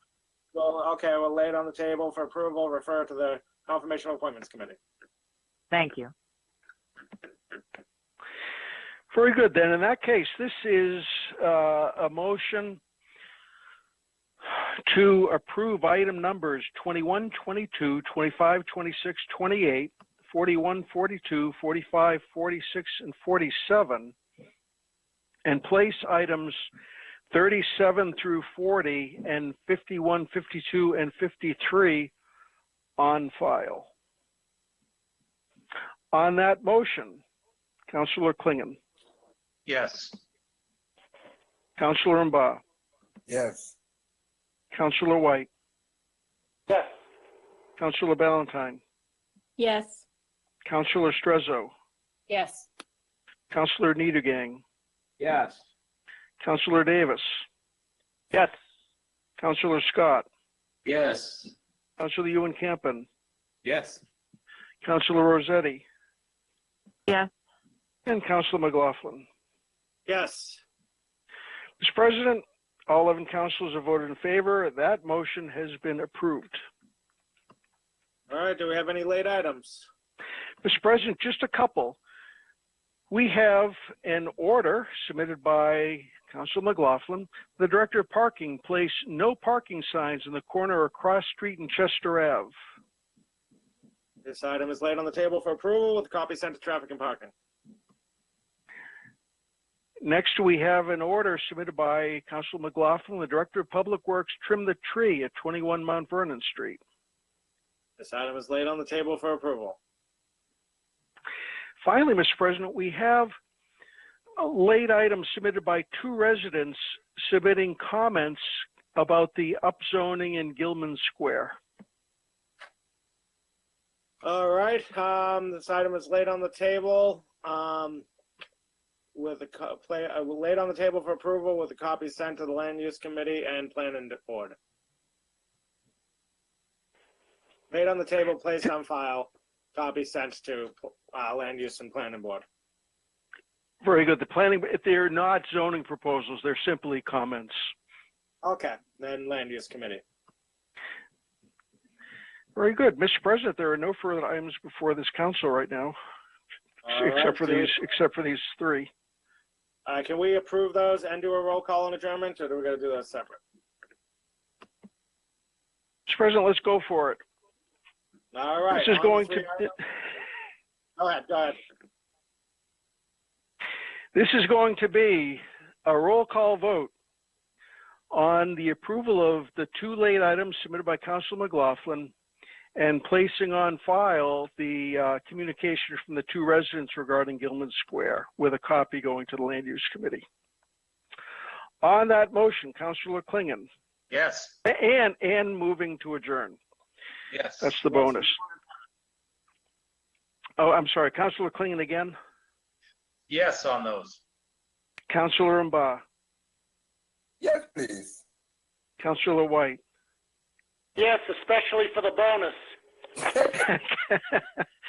Councilor Ballantyne. Yes. Councilor Strezzo. Yes. Councilor Niedergang. Yes. Councilor Davis. Yes. Councilor Scott. Yes. Councilor Ewan Campen. Yes. Councilor Rossetti. Yes. And Councilor McLaughlin. Yes. Mr. President, all 11 councilors have voted in favor of the package, so those items have been acted on, including adjournment. Very good. 2 minutes into sudden death, and we have a goal. Ladies and gentlemen, we are adjourned.